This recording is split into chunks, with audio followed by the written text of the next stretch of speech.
It's the cold hard truth.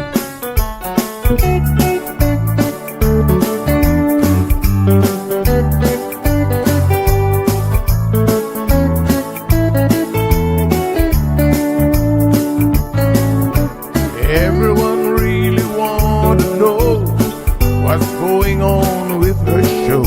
Just get on the air and you will know it's Sandra.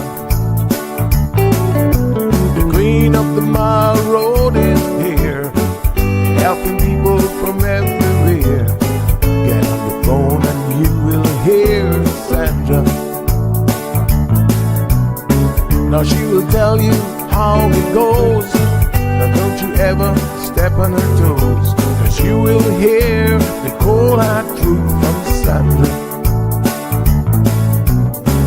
They say she's the hero in town, helping people from all around. You get a call, your money is found, it's Sandra.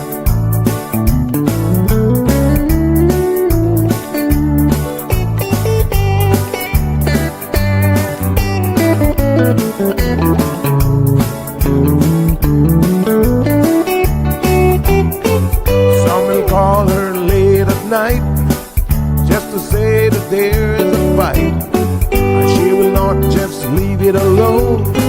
She'll get up and call on the phone, and when politics starts on her show, everyone really wants to know the way the things will really go with Sandra. And some will start to criticize, get on the show and tell pure lies, but someday we'll realize it's Sandra.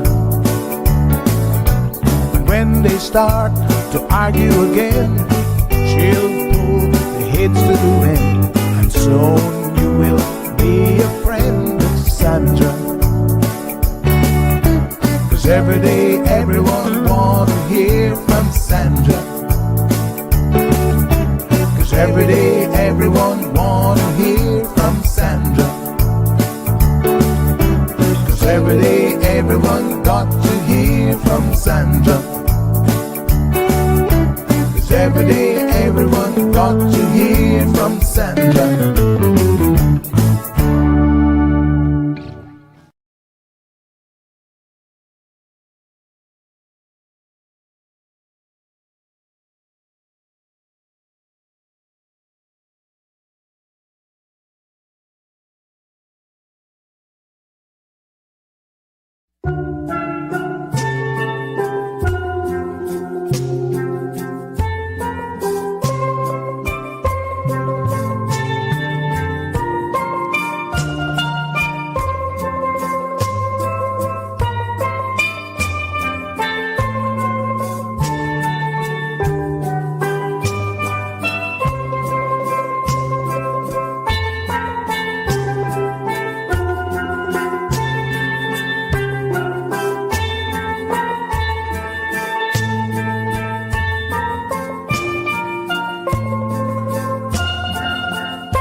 Good morning, beautiful folks.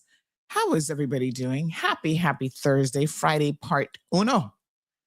Everybody's good? Yes, amazing. Nice day today. The weather is looking up more and more. I see nothing but clear skies ahead. In fact, mostly clear skies this morning, I must say. Nice, love it. I hope you guys are doing good. Everybody's okay? Working hard this week, getting a few things accomplished. Why not? Why not? So, on today's agenda, we're going to talk about some local news updates. We will certainly be discussing some things happening on the international front. It's been a very, very interesting week and a bit of open mic opportunity. So first of all, I want to thank the lady yesterday who called in reference to the shipment of goods that was sent. This would have been the group that Makiva Bush and Sherry Ann Smith and others, but they were the two ringleaders, if you will, who were working on getting goods to Jamaica.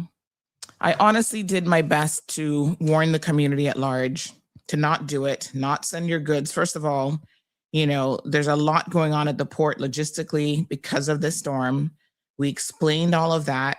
Hazard management was on here. Red Cross was on here. They're like, it's not as easy to get stuff to Jamaica right now. So there are those honest and natural delays. And then on top of that, you know, there are just some people who are not, let's just say that logistics and getting your stuff to a location is certainly not their forte. So we tried to warn you all about that as well. They're busy throwing parties, you know, for their spouses, using their spouses' boats to send your stuff, which means that the spouse would have made money off of that. I mean, that's so ridiculous when you think about it. But yeah, a fishing boat took some of your items to Jamaica. A fishing boat. I want y'all to make that sink in. The fishing boat is owned by Sherry Ann's husband. Some people, they just can't avoid conflicts of interest if they tried. Right? So I know you guys thought, oh, my container, this container is going to go in a nice big vessel. I don't know what this fishing boat looks like, but I can tell you what, it's not one of those big tankers, that's for sure. And then stuff has gotten there and it's missing, stuff is missing. You people in Jamaica have to pay money, which they don't have, to clear the goods. Nobody told you that that was going to be the process, that they would have to pay money. The same group is begging for money because they don't have money to send the containers. Oh, Lord, have mercy. I tried my best, did I not? To warn the community at large. I was very, very straightforward and blunt about it. I said, do not, under any circumstances, send your goods with these people. They have a history. There was the Honduras incident. And I can tell you, with the Honduras incident, there were very, very strong allegations that those containers sat in her yard for an exorbitant amount of time, just like the ones now sitting somewhere 2 months later. Your container ain't gone nowhere. And, you know, stuff went missing out of the containers. Allegations that certain family members were permitted to go into the containers and take out stuff. It's just too much mix-up. Sometimes you just have to know how to avoid a mix-up, as Aunt Lottie would be saying right about now.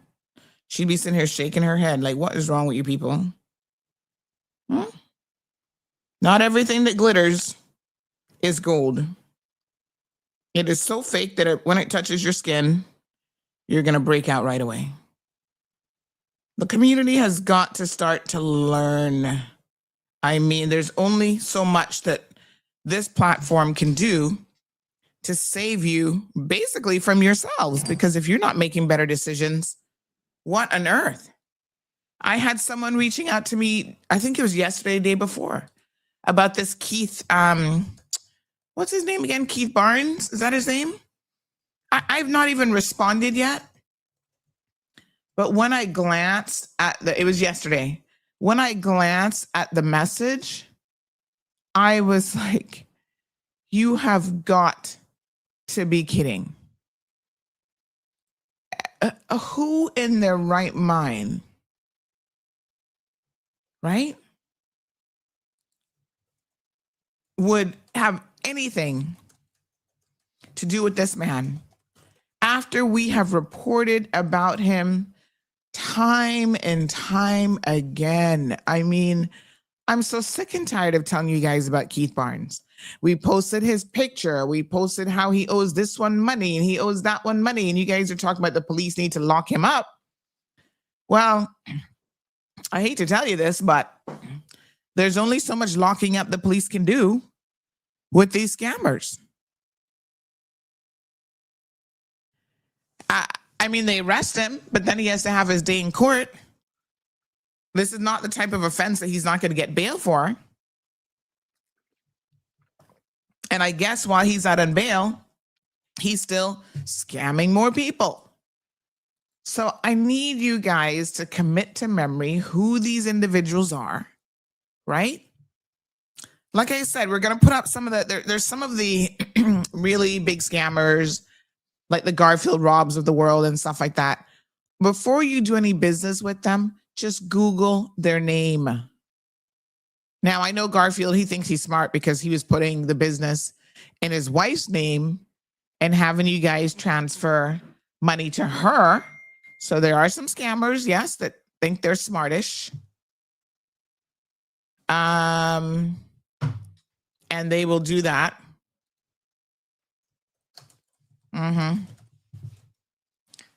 But, you know, inquire, message, check and verify before you get involved with these crooks, because unfortunately, Cayman has a lot of them now. It's so unfortunate. I saw somebody yesterday, I think it was Miss Morna, something we posted, I can't remember what it was now. And she said, oh, you know, we have all these imported, Johnny come latelys was a term that she used. And I had to chuckle to myself because I said, well, let me be very, very clear here. We have a substantial amount of our own homegrown, up to no good criminals. And I can't remember what post it was on that she was actually commenting on, but in that particular case, I think it was the driver yesterday morning driving horribly in traffic, right? So she's assuming, I guess, that that's an expat driver. I'm not too sure about that. I pretty well believe that that's most likely a Caymanian that's driving like a bat out of hell, like he ain't got no sense. You know? So it's not just the homegrown. I mean, my apologies. It's not just the foreign people who are here who are causing trouble. It's these idiots that we know are Caymanians. Yeah. They don't have no brought up, say. You know, I was speaking to someone the other day who retired recently from one of the larger law firms, and she was saying to me how these new Gen Xers, or whatever we calling them these days, have absolutely no manners. She said, Sandy, honestly, she don't know what kind of parents they have. And I said, well, their parents would be our peers. You know, that's who their parents are. Those are Caymanians, mothers and fathers in a lot of instances, who just have not done a particularly good job at teaching their children manners and raising them properly. So we can't blame nobody else for that. We have to take accountability that somehow we have managed to lose the plot in this country in a very, very sad way. Our own people are a disgrace and making us look bad. So there you have it. What a hot mess. What a calamity. Anyway, let's own it. I mean, you know, you can't just own the good. You got to own the bad, the good, and the indifferent, as far as I'm concerned. Is it Gen Xers, Gen Zs? I don't even know who they are anymore. Yeah. Them that don't have no manners. Whoever they are. I don't care if they're X, Z, Y, W. Hardly matters. But it is obvious that as a country we have lost a lot of things, right? Some things we never had, if we want to be honest about it. Because I know y'all think that we were big time Christians with a moral compass. Let's just say that we believed in going to church, and some people tried to follow the Bible. But a lot of Caymanians historically, all I can do is shake my head, because y'all been up to no good forever from day one, quite realistically. So we have to own it. Come, Miss Stacy. Come. We have to own it and understand exactly, how we've gotten where we are. And we can't just sit down and blame foreigners for everything that's going on in this country when y'all are the ones causing the problem. It's not the foreigners doing it. So interestingly enough, the person driving this car yesterday reached out asking me to take down the video because they didn't cause the accident. Well, I'm not so sure that the post said that they caused the accident. I think what it said, well, it was only a matter of time before they had an accident because of their driving skills. And so, I'm not the traffic police. I can't say who caused it. I'll leave that up to the police to determine. But I'm pretty sure, given the way that they drive, the manner in which they drive, and the fact that they have been driving like this for quite some time, I would be very, very shocked and surprised if they were not at fault for the accident. So, a little bit cooler. So, yeah, I would be really, really surprised if they were not at fault. So they said, I'd appreciate it if you would take this down because I don't appreciate being posted without my consent. Please and thank you. One step back. We don't need your consent. You're on a public road acting like a proper tonto, a fool, a jackass, and you think that we need your consent? Anything you do on a public road, in a public business. So it's like when y'all go to, government building and you act stupid, you dress stupid, and somebody takes a picture of you, you think somebody needs your consent in order to be able to take your picture? You're in public, honey child. If you were so worried about consent, maybe you should talk to yourself before you walked out of your house and give yourself consent to dress decently. That's what you need to think about. So it won't be coming down. We don't need your consent. Thanks anyway. We appreciate it. Good thought on your part. Not really. I'm being facetious here. Every single morning, this vehicle is driving like this, endangering people's lives. Whether you caused the accident yesterday or not, you are, by the mere fact of how you choose to drive every single morning, overtaking multiple cars in an area that you're not supposed to overtake, right? They've got photographic evidence. They have video evidence of you. You see it? And then you have the audacity to message me on WhatsApp asking that we take it down because you are not, you have not given your consent. Are you crazy? Because I imagine you would have to be a little bit loco to reach out. No. That's not how that works. We share the roads collectively. We keep begging you, 10 accidents on average per day in this little country. Our little roadways, we don't have that many. And you still have people who are just incredibly inconsiderate. They don't care about anyone on the roads but themselves, breaking the law. And by the way, yes, we're going to send this to the RCIPS and ask them to do something about it. Whether you caused the accident yesterday or not, you should be ticketed and they have evidence of you driving in an unlawful manner. So get it together. Get it together. Don't be messaging me with no nonsense about taking it down because you didn't give consent. You just wasted words. You just wasted, a message sending me that nonsense because it's not coming down.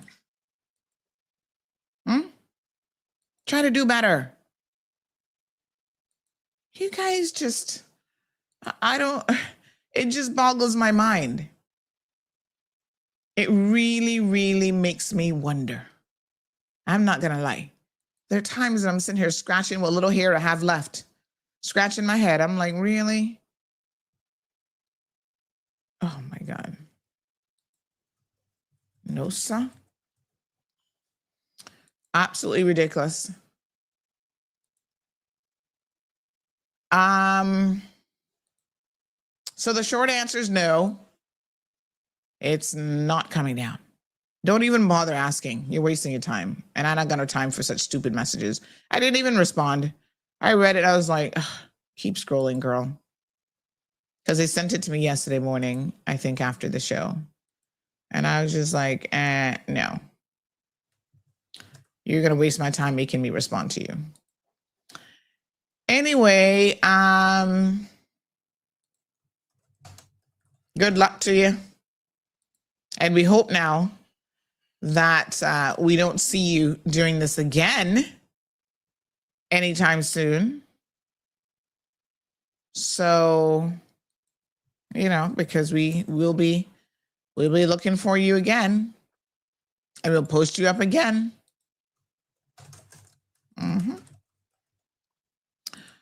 All right, let me see here now.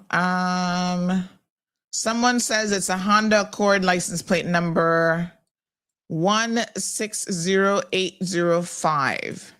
One of our tipsters paying attention to the conversation yesterday sent that through. And like I said, we do one better. We do one better. We are going to send you straight to the popo. The police said all they need is the picture evidence, photographic evidence, and I dare say that we have got both, demonstrating on multiple occasions how this person, here's the video from yesterday in case you missed it, how this person is doing this, passing multiple cars. This is Old Crew Road, Old Prospect area. Everybody else sitting in traffic, but there they go, trying to pass all these cars, and they're driving like that, and then expect us to believe that they're not the ones at fault. My goodness. Poor thing, not.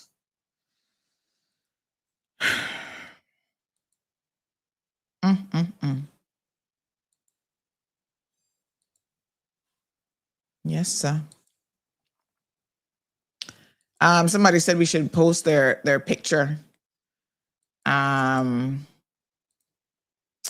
We don't actually have it. I mean, we have it kind of, but not really, because I see the Instagram account that they messaged from as well, outing themselves. Looks like the name could be Casey. I doubt it though, because it seems like they've changed their Instagram name 11 times. I think that says more than enough about what we need to know about them. This is someone who keeps changing their IG name. But Instagram folks, anybody know who Casey is? Casey Paz is their IG name. If you know who this person is, in the name of the law, give them up, honey child. Let me show you who they are. This is Casey. I don't know if that's the real name or what kind of name we're dealing with here, because a lot of people don't use their real name at IG, but that's the account. Anybody know who Casey is? What's Casey's proper name? We'd be happy to pass it on again to the police so he can make sure he gets his ticket. And then you'll learn to drive better, because I'm not quite sure, Casey, where you got your driver's license from. But if you pass it thinking that you can, you know, do this sort of thing, then no, that's not going to work. I saw somebody, someone messaged me, say, Auntie, that's so and so, and his mama is so and so. Yep. Okay. Constantly changing that IG name. All right. I'll leave the rest up to the Popo to do their job. They got the video, they got the pictures, they got everything they need. Now get to work. Get to it. Get to stepping, honey child. Morning, Siobhan. Haven't seen you in a hot minute. Good morning, Miss Linda, joining us from Bermuda. Siobhan says, that's true. Not everything that glitters is gold. People definitely need to learn, but when? To the poor lady's credit yesterday, she did say that, you know, she doesn't get to listen to the show because of work. And I get it. People are busy, living their own lives, doing their thing. And so if you missed it, spread the word, tell your friends. You can't trust everybody. You know? Abby says, I would love some breadfruit from Miss Stacy right now. Oh my gosh. I don't even know if we have any breadfruit. Sometimes she freezes some. I don't know. For the most part, I'm not doing breakfast these days. Occasionally, I might have a breakfast, but most days, no breakfast. I'm doing one meal a day. So yesterday, I had a lunch meeting, so that ended up being my one meal. Ooh, I had some delicious steak and fried rice as the side, shrimp fried rice. It was so good. Delicioso. And then they give you this kind of like, it's like a kosher, like a thicker salt. And you put that on the steak if you want just a little bit. And man, it is to die for. So good. My new favorite restaurant. When I was leaving, the young lady was like, see you tomorrow. I'm like, Lord, have mercy. Every business meeting now, I'm like, let's go here. It's good. The food is really, really good. Good morning, Johan, Island Pearl, and Miss Barbara. Oh, Lord, Miss Barbara, you just reminded me, honey child. Lord, have mercy. Message me after the show. AJ is asking, does Miss Stacy have any snapper? I can tell you what we do have a lot of is the Jamaican apple tree is loaded this year. And when I say loaded, my God, I have never seen so many apples in all of my life. About a week ago, Marlon said to me, come and have a look at something. And I went and looked under the apple tree. I don't even know how that little tree is standing up. So many little buds everywhere. I'm like, whoa. We got to keep the iguanas out of the tree this year because, boy, they love them some. Let me see if I remember how to pronounce it. Ato. Oh, God. Ato? No. Atioti. Atahoti. Oh, Lord, have mercy. Forget it. Those apples. You guys know which ones I'm. The last time we talked about this, probably last season when it was bearing, I felt like I had a good fix on the name, and now, yeah. Atahiti.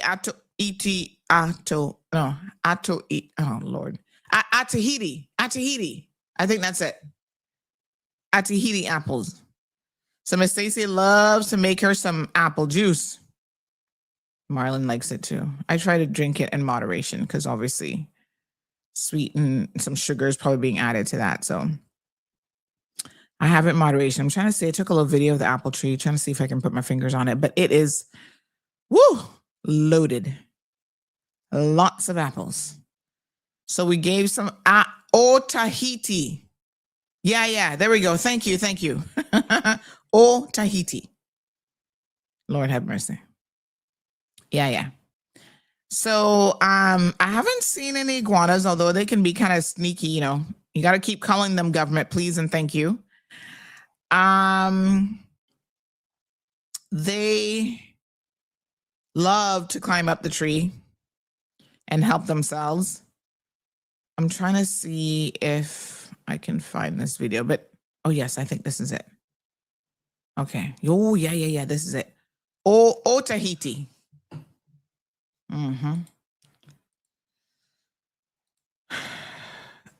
Loaded. I think somebody's sending me their app. Oh, they have some in their tree too. Oh, beautiful. So they're plentiful this year, I guess. Nice. Gorgeous. So somebody just sent me their tree video. I think that's their tree. And then let me show you what our tree looks like. It's just crazy. I'm like, God, we're never going to be able to eat all that. So we called our good friend, Mr. Dean. He's a pastry chef. And by the way, if you need any pastries for a party, by all means, call Mr. Dean. He's your man. Look at this one. Gorgeous, right? Yeah. Lots and lots. So we had him come because I think he uses them, like he makes fresh apple pies and different pastries and stuff with them as well. So yeah, let me show you this one. Hold on 1 second.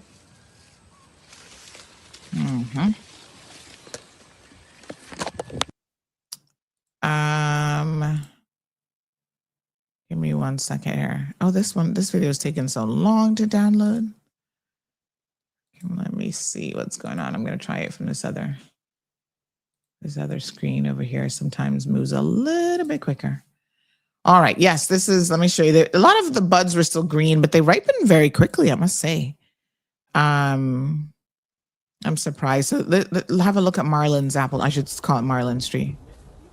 But look at this. Look at the buds on this. Like literally every limb was teeming with, you see them? Every limb. Look at that. Full. All just hanging there. Look at all those. It's amazing. Truly amazing. Anyway, it's a tree that doesn't really have a huge trunk, but it sure does produce a lot of fruit. So look at them all over. So Miss Stacy got her little picker ready and beautiful. We don't seem to eat them just off the tree and raw, but Morning, Marshall. Lucky Body says perhaps the DVDL should start taking away people's licenses that drive negligently. Well, the DVDL does not in law have that power. So let's make sure we understand, Lucky, how the law works. The police have the power of enforcement. So they would have to ticket these individuals. Then in this country, because this is in America, you get due process. You get to go to court. You have your day in court, and you get to tell the judge, it wasn't my fault. I hope to God the guy he ran into yesterday has a dash cam to show exactly what happened. But yeah, then you get to go to court. You get to have legal representation if you wish to do so. You can plead guilty or not guilty. So there's a whole adjudication process. And if you're found to be guilty of the offense, there is a possibility that they could, take your license from you. The judge can do a number of different things, quite frankly.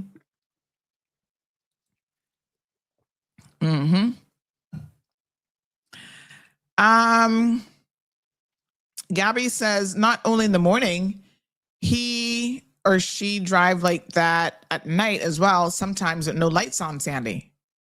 Really?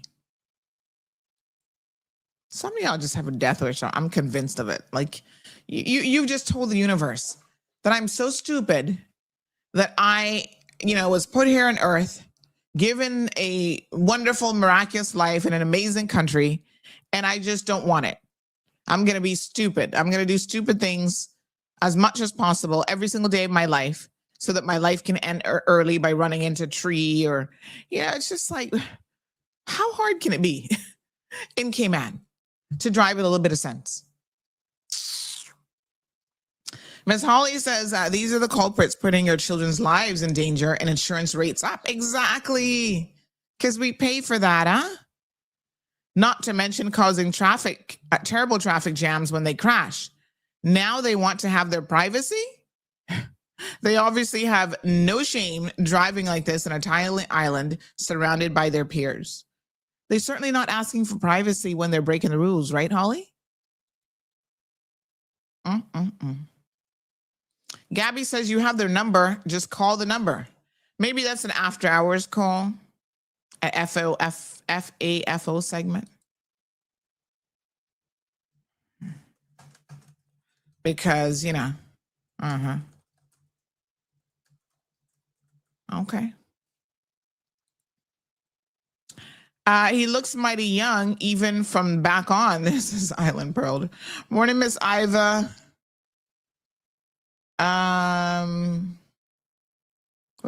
Marjorie says, I'm out of, is that roasting breadfruit?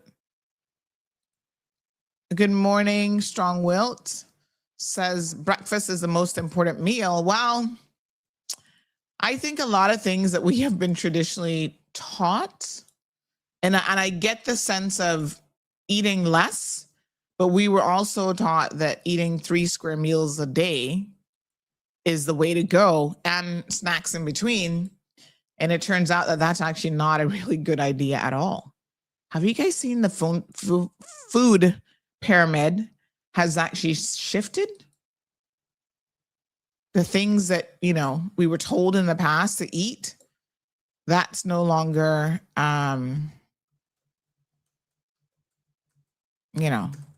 really what you should eat.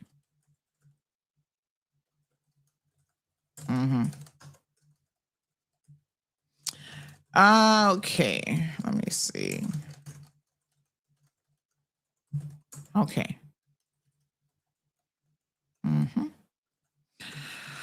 All right, let me see.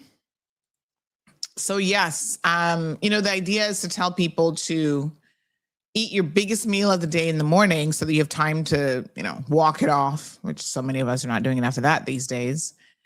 And then at night, eat very, very light, because a lot of us are eating heavy at night and then going to bed within a couple hours and your food just hasn't had an opportunity to digest. So I'm trying to do my cutoff by 7 most nights if I can. Some nights it's kind of hard because I get home late. But I try not to eat anything really after 7. Last night I was a little bit hungry and I felt like, oh man, I want to eat something. I've pretty much cut out snacking about 95% of the time. But having said that, last night I was like, oh man, I want something so bad. Miss Stacy made pasta and I couldn't eat the pasta. I was like, her pasta is so good, pasta and chicken, but I couldn't. The pasta is the wrong thing. Those carbs are the wrong thing when I'm sitting here trying to watch my A1C number go down and not up. So I opted to just have a few oranges instead. The little baby tangerines, I think is what we call them. I got the pre-peeled ones, so I didn't have to sit there and fight with the skin. And I had a few of those while I was finishing up watching my Korean movie. I told you guys I'm obsessed with these movies now, right? I watch them all the time. First, I start out with the Chinese movies. And I know you guys think China, Korea, they're all the same. They're actually not. Their language is different. I'm no expert, but the language is different. And the Chinese movies are kind of next level crazy. I feel like the Chinese are like the Jamaicans of the Asian world, because they be in their movies, they be taking it up a notch. Total drama, slapping each other, fighting, kidnapping each other. They're always like their plot lines are like, oh my God. Every plot line, somebody's getting multiple slaps. And they're just like, pow, pow. And I'm like, Lord have mercy. You people are violent. What the hell's going on here? So yeah, they're full of drama. But I don't get to watch much TV, and I just watch this on my phone, and it doesn't take much time really. And then I discovered that some of them are not actually Chinese people, they're Korean people. And the Korean movies are a much better plot line from the one or two that I've seen so far. They seem to put a bit more effort into their acting. Like, these are really good acting movies and stuff. Now, this industry is a multi-billion-dollar industry already, and it is competing with the likes of Amazon Prime, whatever their movie thing is called, and Netflix and all this sort of stuff. Like, there's a lot of people that are into them. And they have like little subscription services that you can subscribe to, and then you get unlimited movies to watch and so on. So I watched one this week. It was a Korean movie. They all, after a while, you just run out of plot lines in life. Like, I don't know that there's any original content as far as a movie goes. You got to get really, really creative these days to do that. So this one is about, lost love kind of thing, where in university, her father has a gambling problem. And so to save her boyfriend at the time from the embarrassment, she breaks up with him by pretending to have been with another guy. And so he walked in right when he was about to propose, and then he's heartbroken. So she thinks she's doing him a favor. And then he leaves and gets run over by a truck and was in a coma and had to relearn how to walk and get his life back. And that took 2 years. So 6 years later, their paths cross again. And then she has a 6-year-old child. And she doesn't want him to know the child is his child. It was one pile of drama. But the characters were I must say, I kind of like the characters, and they're not as, like I said, they're not as like the Chinese movies. They're very like emotional. And like I said, they're going to beat you up and chop you up and all kind of stuff. Whereas the Koreans, or even when they're upset with you, they're like very mellow upset. She's like, I know you hate me, but she's not like yelling or anything. I was like, okay. Anyway, I was watching one of those last night and sitting there eating my oranges. There you go. Mm-hmm. Morning, Miss Emma. Morning, Stacy. She says, do you mean Pomerac? Is that what it's called as well? I don't know. I have no idea. Miss Marjorie wants to know the name of my favorite restaurant. Well, I have lots of restaurants. My favorite one of the moment is this Japanese restaurant on the waterfront called Kojima. Delicious. Gabby says, how much for a bag of those apples? Oh, we're not going to charge you for apples. We can give you some. I'll ask Miss Stacy if any of you are ready that she can bag some up for you. But yeah, I'm not going to charge you for apples. Get the aluminum band that keeps them from climbing. Oh, yes, YouTuber. I'll tell that to Marlon. All right. Verdon Terry, good morning. There's some background music playing. Where? Here? I don't hear any music. Are you listening on radio? No, you're on Facebook. That's weird. Andrew says we need to start doing more backyard farming. Aki and Yellow Heart breadfruit, food security, as we soon get more tariffs from Uncle Trump. Well, if you have the time, I love this idea. I told you guys during COVID, Marlon's sanity project was to become a farmer. Yes, honey child, we have a farm. Well, I say that farming. I mean, like, backyard farming. So he did the planter boxes, and we've had everything from like lettuce, callaloo, thyme. Thyme grows like wild. You just got to stick that in the ground and you have thyme for life. Tomatoes, some cucumbers, some things are a little bit more difficult to grow. And then sometimes when you want a particular thing, it's just not in season. And we had some difficulty getting seeds sometimes for certain things. But he has grown quite a number of things. We had sorrel. What else is back there? Lots of scallion. Scallion's another one that's pretty easy to actually grow. from the look of the bush, the scallion bush. I'm just like, oh my God, that thing's huge. But then after COVID, he just doesn't have the time. It takes time to get in your garden. And I think if you have the time, it's wonderful. It's a great form of like exercise, natural exercise. You're bending, you're squatting, and yeah, get in there and do your little thing. So I'm all for it. And then we have a breadfruit tree, we have a mango tree, we have an apple tree, we have an ackee tree. So sometimes we get ackee. We used to have more coconuts, but then they were getting pretty tall, interfering with the power lines. So we had CUC cut one down for us. I think we still have one coconut tree, but the placement of that one, I kind of feel like I might have to cut that one down too, because child, that's Zeus's little patch in the yard, his little pea patch where he can go outside, and that's like his little area. And the coconut tree is right above it. And Miss Stacy's like, the coconuts be falling on our heads. I'm like, oh God. The last thing I need is for a coconut to hit Miss Stacy or Zeus on the head. So your apple tree doesn't bloom until March? Really? Huh. AJ's asking, do Caymanians eat yellow yam? I think Caymanians will eat pretty much anything Caribbean-wise, so probably. I'm not a ground provision kind of person. So I don't eat a lot of yams or what's the other one? Cassava. I don't eat cassava. Never give me cassava on a plate because it's a total waste. Maybe once every couple of years, I might have a little piece of cassava cake, but I don't even really like cassava cake, to be honest. So I don't like yams and cassavas and plus they're full of starch. Shaka says, yes, Auntie, please school them on the eating habits. Folks have been brainwashed for generations. We could all do better in that department for sure. Real Deal says people are now exiting Spots Newlands Road and heading east in the wrong lane. So let me think about this. Spots Newlands Road, that's the cut through road, and heading east, which is that away, like going east end, in the wrong lane. How are they doing that?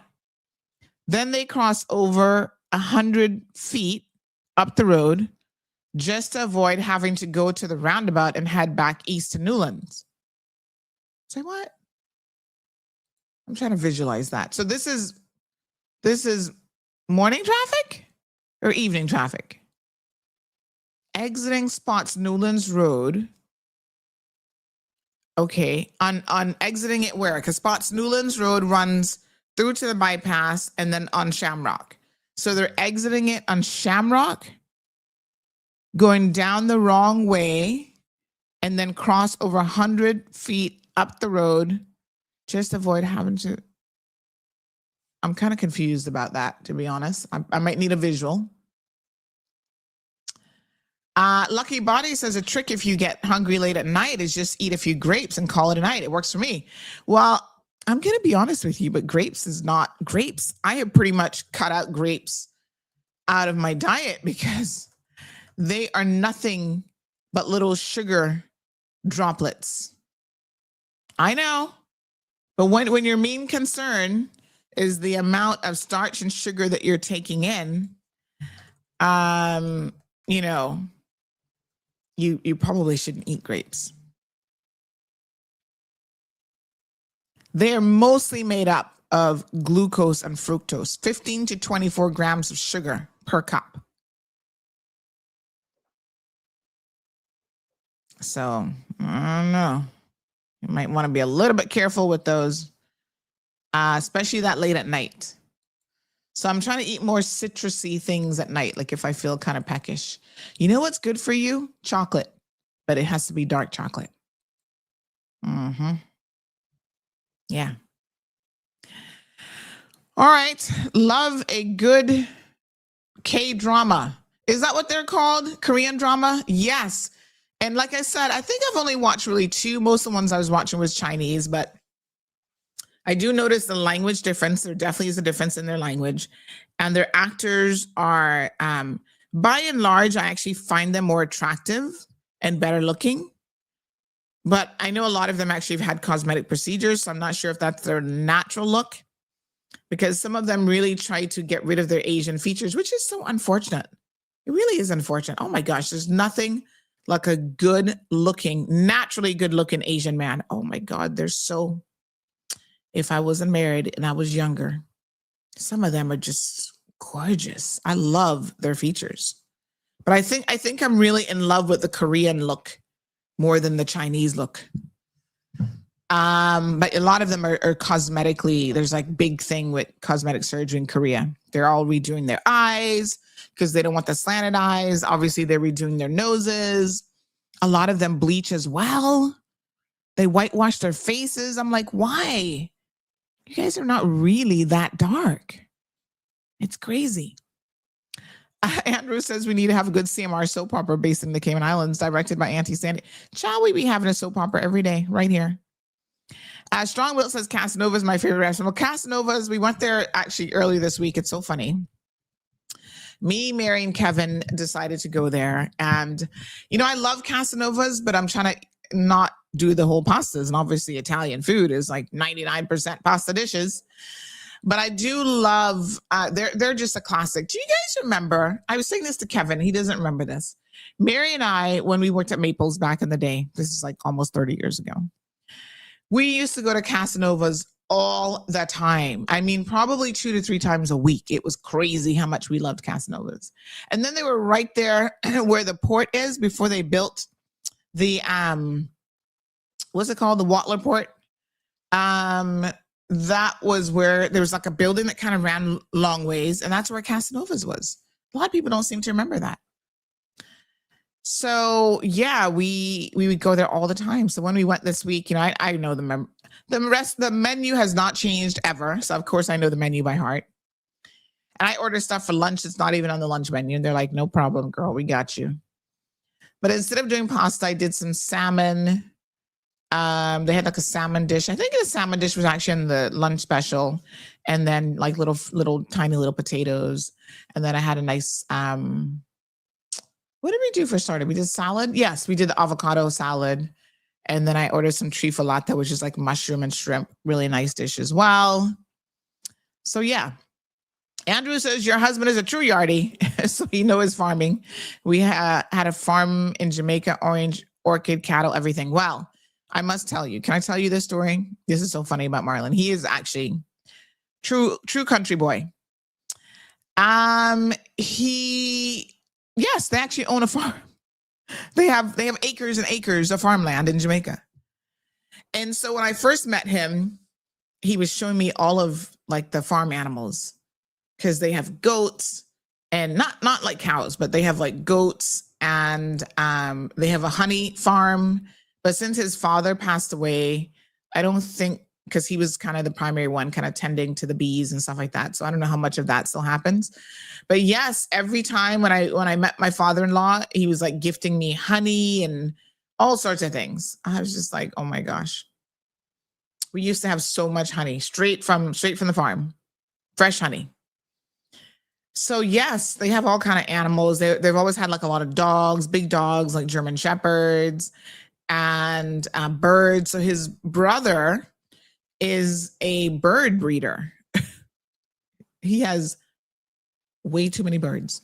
You go to his house and all you hear are the birds squawking and, he's tending to them and, oh, we got some baby birds coming in and he's checking in the incubator and all sorts of stuff. He's got parrots. So anyone in Jamaica, that side of the country, that like if they have a show for the kids, he'll take the birds and teach them all about the birds and the different types of breeds of like parrots and stuff that he has. And so, yeah, he actually comes from, kind of that farming community. So he's not really a big city boy at all. He's not a Kingstonian. He lived in Kingston, last couple of years, but he grew up in St. Mary. So there you go. You're absolutely right. Country boy. Good morning, Mr. Hill. Hill Construction says, good morning, Mrs. Hill. And my guess is the driver's not drunk. What is your security system doing about the way this country has lowered its standards, lower than a S-pit? What is our security? I was going to say my security. The police have their hands full. I got to tell you, Mr. Hill, it's a hot mess. Sandy says, Anthony, have you seen the story of a Jamaican dancehall artist, Kip Rich, that went to San Andres, Colombia with his girlfriend over the weekend to perform, and she had a premature birth at 6 months, and he's all over the internet soliciting funds on his GoFundMe, $250,000 US. They run around playing rich and don't have no money in Colombia. That has affordable health care. Miss Stacy actually mentioned this story. I'll be honest with you. She did mention it to me because, she keeps me kind of updated on some of the sauce. With these, I don't really follow the dance hall. I don't even know who Kip Rich is, but with that name, he should be able to afford it, you would think. So yes, I heard the story from Miss Stacy. I haven't really seen it anywhere else, but two things I'll say. Number one, lots of people pretend to be rich and have money, and normally those are the ones who don't have it. The people who are truly wealthy, they ain't got to pretend. They're not going to be flossing and driving around in the most expensive cars. They just live their lives. So that's certainly one observation. And people are driven by culture to pretend to be something they're not. So yes, the dance hall culture, you got to wear fake Gucci and fake this and fake that. You fake it, I guess, till you make it, if you ever make it, because you're too busy faking it. You probably will never make it. And then, but to be fair to them, 6 months is pretty early for her to have a baby. And to have a baby in a country where you're just visiting means that you probably wouldn't have access to, like, when you say affordable healthcare, I don't know what's affordable, but it's not like you're going to probably have insurance there, So I don't know if they had insurance, if they didn't have insurance. Let me look up what this Kip Rich guy looks like. Hold on, let me see. But I think it's unfortunate. And anyone who knows, once you have had a medical emergency, especially with babies, they can be very, very expensive. I told you guys this story just last week that my daughter was a preemie, and she turns out she was just fine. She was just small. 1 month in a NICU, that was still like $30,000, over $30,000. That was just the NICU bill. And so you can imagine at 6 months, you're going to have even more concerns. Now, I'm assuming that once again, they probably weren't expecting this pregnancy to go in that direction. So no doubt, lots of concerns there. So I see him in a picture. It's so funny. I see him in this picture at the, looks like the Norman Manley Airport there in Jamaica. And he's got all his wannabe Louis Vuitton bags, but I think this is the fake. I'm trying to look at the real symbol on it. I think this is the fake one for sure. Because you can tell some of them, they try to look like it, but they're not really.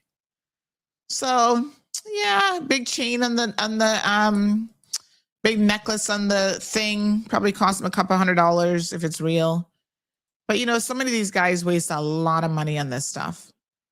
And there he is. It's not even real, but you're probably not, to be fair to them, Anthony, you're probably not looking at just a couple $1,000s. This is likely a lot of money for a preemie, 6 months. I would suggest they get that baby out of there as quickly as possible. Go back to Jamaica, where you have more access to, medical care and stuff like that.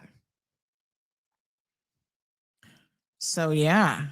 But I don't know who he is. Marlon, Kip Rich, Kippo, Jaro, Plunkett.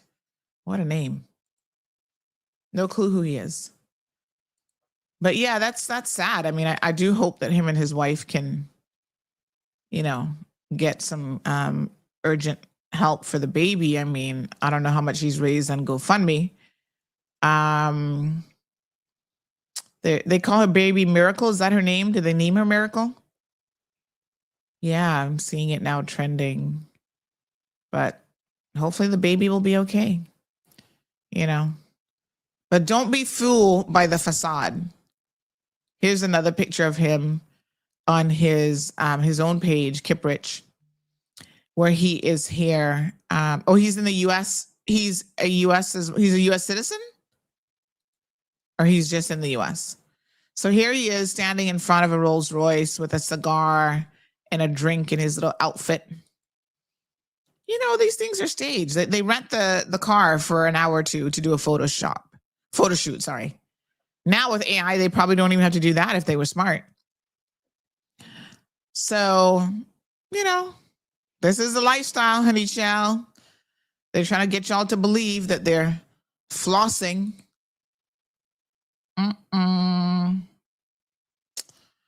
All right, ETOT. Yeah. Newlands connecting to the bypass. Good morning, Athena. So real deal, it's spots Newlands Road. Yes, but I'm just trying to figure out exactly where they're going. You said they go east, then to turn around and go east again. I was a little bit confused. Beef jerky, ew. That's that processed stuff, Denny. You should be the last person recommending beef jerky. That cannot be healthy. What preservatives are in beef jerky to keep it? Because I don't think that stuff ever goes bad. Morning, Miss Lucille. Sounds like Marlon has money. He has honey. Lots of honey.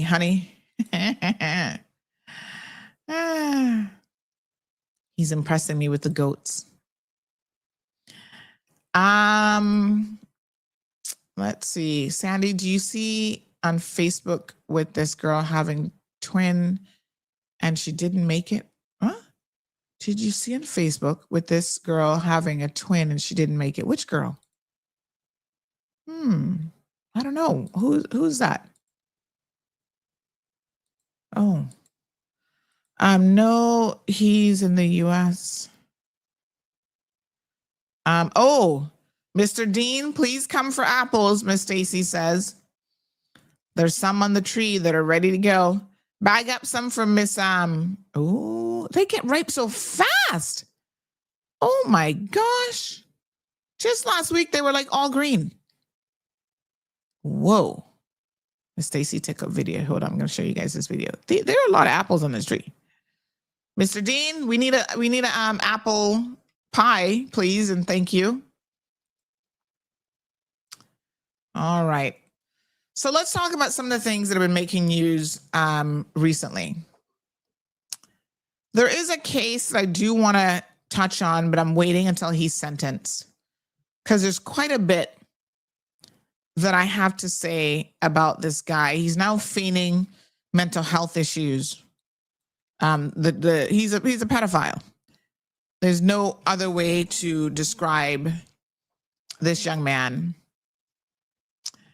And who I want to talk to, this guy, what's his name? And they're claiming, we should send him back to the UK to serve his sentence. George Martin Schliber or something his name is. I don't know who the hell. But his parents apparently own a restaurant here in Cayman Bay. Really sad situation. Except I don't feel bad for him. They claim he has ADHD. So that doesn't make you a pedophile. Doesn't make you want to molest people's children.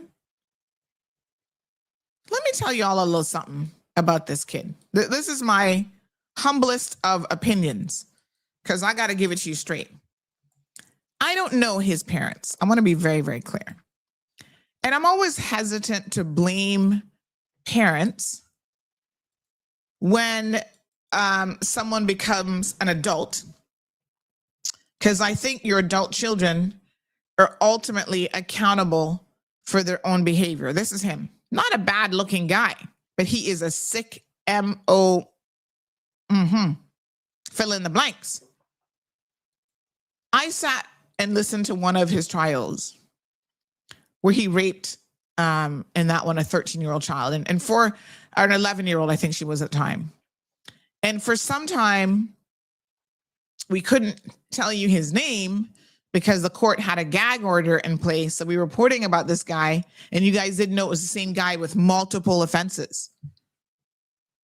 So he was found guilty of raping this little girl at a hotel. Like, I don't even know how he lured her to this hotel. Like, the whole story was like, oh my God, parents, I am begging and imploring you. You have an 11-year-old child. Do not give them a cell phone. You are setting your children up for victimization by giving them a cell phone. People can reach them. They're on Snapchat, they're on Instagram, they're on this, they're on that, and you don't have no idea. What is going on? Their lifeline to these pedos is through technology. If they have no way to reach your children or no access to your children are safer. So do not give children cell phones. You guys come up with some fancy excuses. Everything under the sun. Oh, well, I'm so worried about them. And when we travel, I'm like, just keep your children with you. Seriously. So he was in communication with a little 11-year-old child. This man is a big man. And when I heard how he is grooming these children, how he is pretending in his 20s to be a teenager himself so that he can have access to these children, right? Out and about, just doing the most. He's hanging out where they hang out. You got to really be so incredibly careful. He was actually really good at what he was doing. The grooming, the communication, the way that he's like, oh, I'm just going to give them a ride. Like he was putting himself out to be this really nice guy. Yeah. Oh, I'm just helping them out. There's a young lady who was in a relationship with him who actually reached out to us, and she said, this guy was so manipulative. He actually had me thinking that I was the crazy one. I said, girl, he was gaslighting her about how he was helping people. Can I tell you something so funny? Whenever I search my my messages and stuff, I see that he actually reached out to me multiple times in 2023. I don't know if that's still his phone number, child, but yeah, that's probably still him. Look like it's still a good number. George reaching out to me. Oh, I have a friend that needs a place to stay. He can no longer stay with me. Where can young Caymanians go to stay until they find a solution? I replied and said a hotel. Child, that's because you had them molesting people's children. Why he couldn't stay with you? Because you wanted your molestation den available. George, you're sick. You're a very, very sick person. Can his ex-girlfriend reach out to me again? I think one time she had messaged me. But he is really a sick individual. And what I would say is he has a history that has followed him from the UK. Now, this is where I have a problem with the parents. I don't ordinarily, like I said, blame parents, right? But where I do have an issue is his parents knew, that's why they ran to Cayman, that this dude has a propensity for underage young girls. Because how would they know that? Because he actually got an underage girl pregnant in the UK. He is a child with basically a child in the UK. So when your parents know that, and because they have financial means and they jump up and run from Sussex, right? And run off, and come to Cayman, they can set up their nice little restaurant and all that kind of stuff. Maybe y'all needed to get your son some help. Now you want to claim through his fancy lawyer, I don't even know who his lawyer is, that, oh, he's got mental health issues. The man has tons of charges: rape, assault by penetration, sexual communication with a child, meeting a child following sexual communication, gross indecency, possession of indecent images of children. He's sick, all right, but not sick in the sense that they're trying to, oh, he's got ADHD. He's contacting these kids through social media. You know, really sick. I'm sorry. These so-called psychological reports. Oh, he's had a troubled background. Yeah, his troubled background is when he was an adult, he got like a 15-year-old pregnant. That is a troubling background, all right. But it's not the kind of troubling background that, should force you to go out there and molest other people's children. So they said, oh, he was abandoned and, as a baby and adopted at 18 months. He don't remember that adoption. Get him some help. So he was diagnosed at the age of 10 with ADHD, but these wonderful parents gave him no treatment. He received no treatment during childhood. Please. These are people of means. I heard they had even bought him a condo or something there in South Sound for him to be frolicking and having zero supervision because, not like the dude was working. He was out here being a predator. Oh, we'd like him to have a placement in a UK mental facility. Ugh. I'm not saying that I got a problem with these lawyers, but I got a problem with these lawyers. Like, seriously. They don't even want him to spend time in jail here, or we must send him to the UK. No to the no. I hope this judge throws the book at him.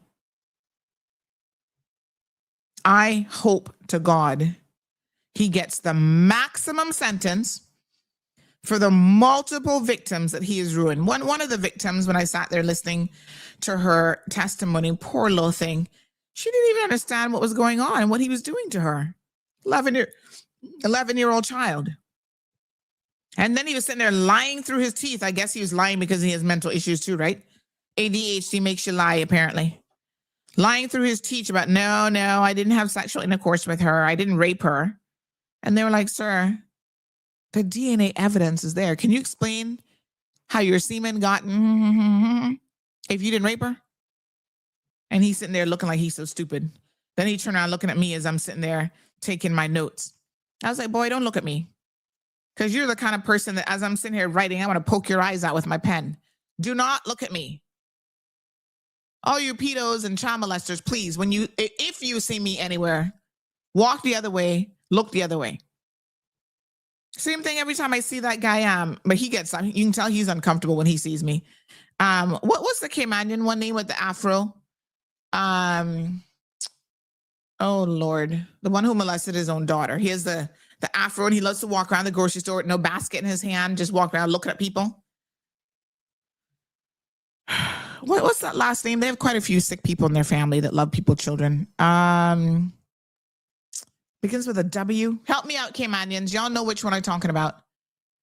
What's his name again? Yeah, James Webster. There we go. Sick MO. Trust me. Can't stand him. Every time he sees me. When I go to the farmer's market, he likes to sit down there. He gets up and move. Yeah, you better move when you see me. Dirty old thing. Nasty. Just absolutely nasty. And I would encourage all of you, when you see me, don't look my way. Don't look my way in court. I don't want to see you.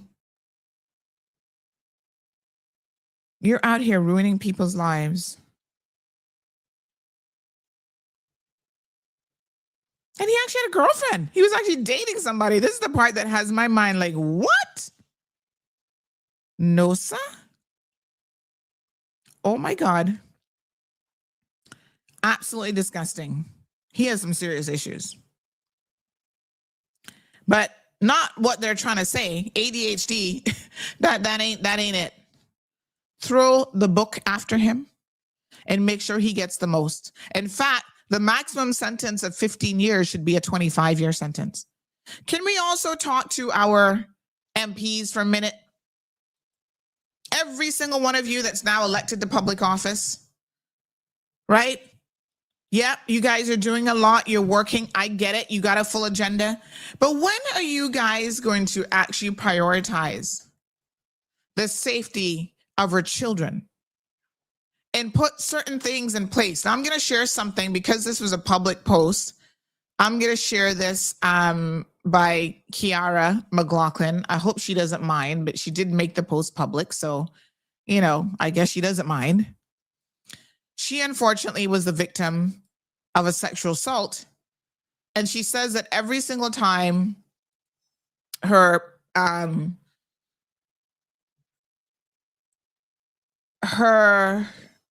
what's the word? Rapist comes up for parole, they reach out to her as the victim to say, oh, you know, he's up for parole again. This is a conditional release board, early release. So he keeps getting assessed as not suitable. And, you know, unfortunately, perpetrator, thank you. Every time this happens, they're communicating with her. And, you know, she has to then respond. Why do you guys keep re-victimizing the victim? Not for nothing, but as the conditional release board, do you think that anything has changed? The impact that the victim originally felt in her life and how her life was ruined, can I assure you that her life continues to be ruined? Yes, she's coping. She has tried to move on. You know, she says she's a hardworking realtor. She's now a mother of a little girl. But the impact that it had on her life is forever. Why do you guys keep reaching out to her, asking her for another statement again? Can't you just keep her statement on file? This is a question that I legitimately have, especially for these types of offenses, which victims really, really struggle with. In her case, as I recall, if I'm recollecting the facts properly, her perpetrator actually assaulted her when she was unconscious. And I think with at least one of the offenses, she did not even know that she was assaulted. And it was because somebody else, I can't remember if he was sharing the video footage, but it was something like that where they found footage because he recorded it of him assaulting her and they had to find her and identify her. So imagine this is like a whole P. Diddy thing, right? Where you're being assaulted and you don't even know that you were assaulted until somebody shows up one day and says, well, here's the video footage. So all of a sudden you now have to process that this man assaulted you in the most horrific way and you didn't even know. I think this conditional release board needs to do a little bit of a better job. You don't have to reach out to her year after year every time first of all, when he is turned down, can you not turn him down for the next 10 years and say, no, Bobo, every year he gets to reapply? Come on. That's not fair either. See? Please be advised that Mr. Give me his name because he's a convict. We can call his name. He's up in jail, old rapist. May renew his application in 12 months from the date of the last hearing. Can we change that? I'm sure that's in the law somewhere where we're giving these guys all kind of preferential treatment. But I would really love for it to be, okay, you apply the one time, don't come back for another 5 years. How about you just serve out the rest of your sentence and go shut up and sit down in prison? Good morning, caller. Hey, morning, Auntie Sandy. How's it going? Morning. How are you? All right. Listen, just want to say, if nothing else, you're consistent. I just want to say thank you for always being the champion on this particular cause. There are a lot of things that you take up, but I remember many, many moons ago when you were on the other radio station, that's when I first heard you speaking and advocating along the same lines. And God knows that had to be 20 years ago. So I'm shocked that for all the times that this conversation has been had privately or nationally, that the powers that be, whether it be multiple elected officials or those in the system, that are responsible for setting tariffs and laws, how is it we're still having this conversation that the penalty for those found guilty of being sexual predators, pedophiles, molesters, rapists, monsters, how is it we still having this conversation and nobody's seen it fit to say that's an automatic 20 years of your life you're spent in jail where you should be subjected to the most heinous conditions and treatment because what you've done, or yes, what they've been convicted of ruins lives and people can't find their way out of it. In the news, you got this situation about poor George. I don't give a shit about George, to be honest with you. George is a monster, period, point blank. So I'm not sure how we are supposed to care about him and whatever difficulties. He was of sound mind, sound body, and willfully made attempts and efforts to harm these children. So now we're supposed to all feel bad for him? Really? He's lucky that it wasn't my child, your child, or somebody else's child, because then they would understand what justice should really look like. And all I'm saying is we've come to a point as a country where these things are too commonplace. These things are deemed acceptable, and we pretend that it doesn't happen, or somebody gets a slap on the wrist and they move on with their lives after they've ruined the lives of a child. Exactly. So, hey man, let's unite on this. Whatever we need to do to get serious sanctions put in place so that all of these monsters understand. You can try that nonsense somewhere else, but here you'll pay the consequences. And we're not talking about no pretty nice jail where you're in solitary confinement and because, you might have ADHD, you're a monster and you deserve anything horrible and bad to happen to you because you willfully decided to take advantage of somebody's child or somebody that was unconscious, which is the most cowardly thing in the world. Okay? So I'm not angry. I'm just kind of like, enough is enough is enough. And we keep having the same conversation over and over, but I just want to thank you and the CMR Mafia, but you in particular, for always, always, always being the champion of getting this thing done right. And if everybody else understands what this is about and the consequences for these sort of actions, they will stand up, speak out, and drive to get the result that we are long overdue as a country in changing the rules and making sure people pay a proper penalty. You can't have man doing stuff to your children and then they're out in the supermarket like they're rehabilitated. You're not rehabilitated. Exactly. Because if anybody did it to mine, they wouldn't get a chance to walk the earth again. That's just how I look at it. And I know many others do. So thank you for that answer, Sandy. Yes, my dear. Thank you so much.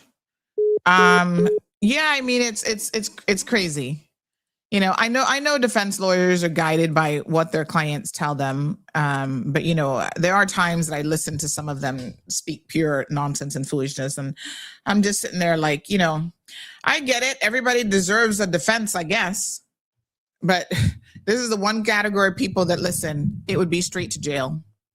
But due process, we say everybody has to go due process. He's had multiple trials and he's been found guilty on every single thing. Multiple trials and he has been found guilty. So I assure you that we need our MPs to step up to the plate. You know, we've been talking about this for a really, really long time. We first reported on this back in April of 2024, where he was accused of raping I'm trying to remember if that was 11 or 12-year-old. She was very young, in a hotel bathroom. This guy's sick. Beyond sick. Yeah.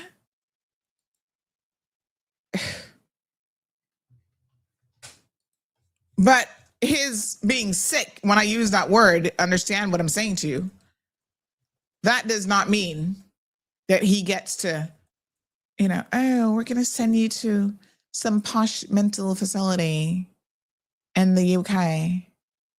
No, we're not going to do that. Sorry for you, but it ain't going to happen. It's absolutely disgusting. This one might have been 13. Grooming a 13-year-old girl he met on social media before raping her in a hotel bathroom has been found guilty. And you know, let me tell y'all something. He had another trial coming up. Now we can name him. So I'm going to tell Renee to update this story with who he is.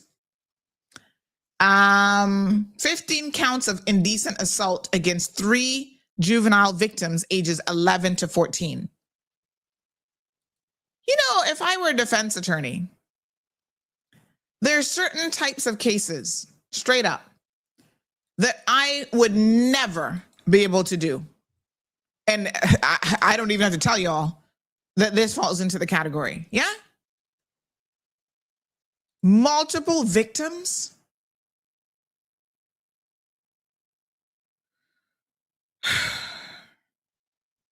Sitting there lying to the court about her, how old you thought she was and what she took. All the evidence was stacked up against this guy. Grooming these girls, talking to her on Snapchat for several weeks before he started to ask her to send him nude pictures.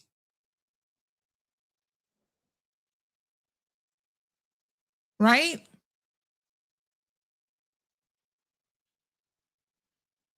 So apparently, again, I'm really, I share the details of these stories for one singular reason, because it's not that I'm comfortable with this conversation. In fact, every time I have this conversation, I'm physically sick. It makes me physically sick to talk about it. But as parents, I feel like you all are simply not paying attention enough to what is happening around you. You cannot trust people. So in one instance, she actually went, this was the one at the hotel now, she went with her mother to, the mother worked at the hotel. I can't remember if it was the Kimpton. I can't remember which hotel it was. But it was a nice hotel, as I recall. And I guess, you know, he had messaged her and she said, you know, oh, I'm here hanging out at the pool while my mom's working. So then he proceeded to meet her at this hotel. Mm-hmm. And then take her to the bathroom and rape the child. She thought he was another teenager because he, again, pretended to be something that he was not.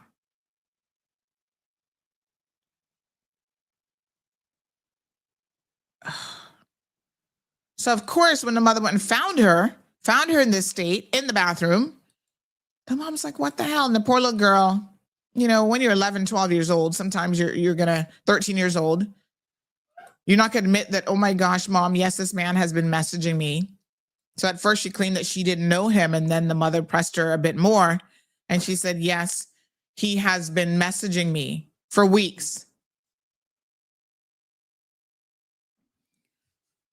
Now, his parents, like I said, they actually own, Union Grill there in Cayman Bay.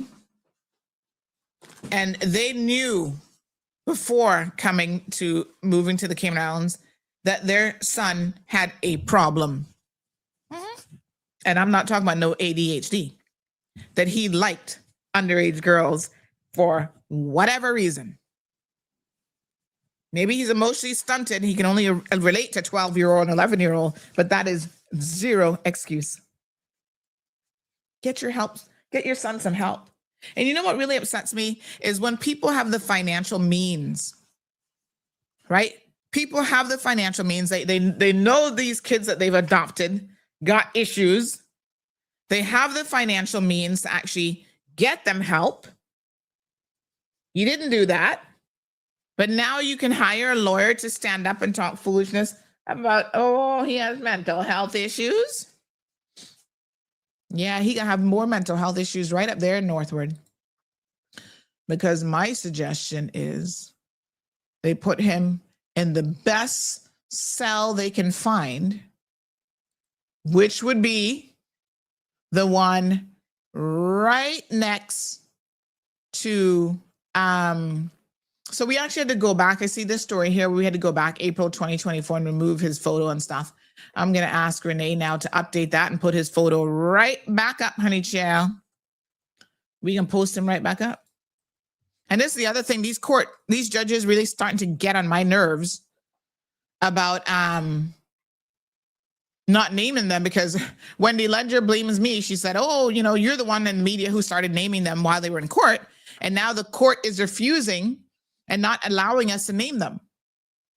Well, now that his cases are over, the court can't do nothing to me, honey child, and I will go back and fill in the blanks, fill in his name in every single story and put his picture back up.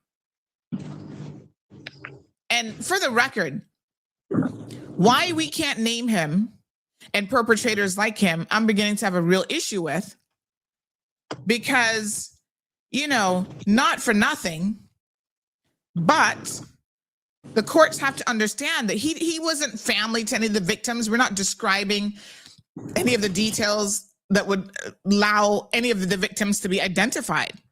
So I've noticed that there has been, and I've complained to the court about this, and I guess I'm going to have to sue the court over this. There has been a real shift in recent years where the court is preventing the media from naming these individuals because their lawyers jump up. Oh, they're going to be named in the media. They should be named in the media. They should be named and shamed.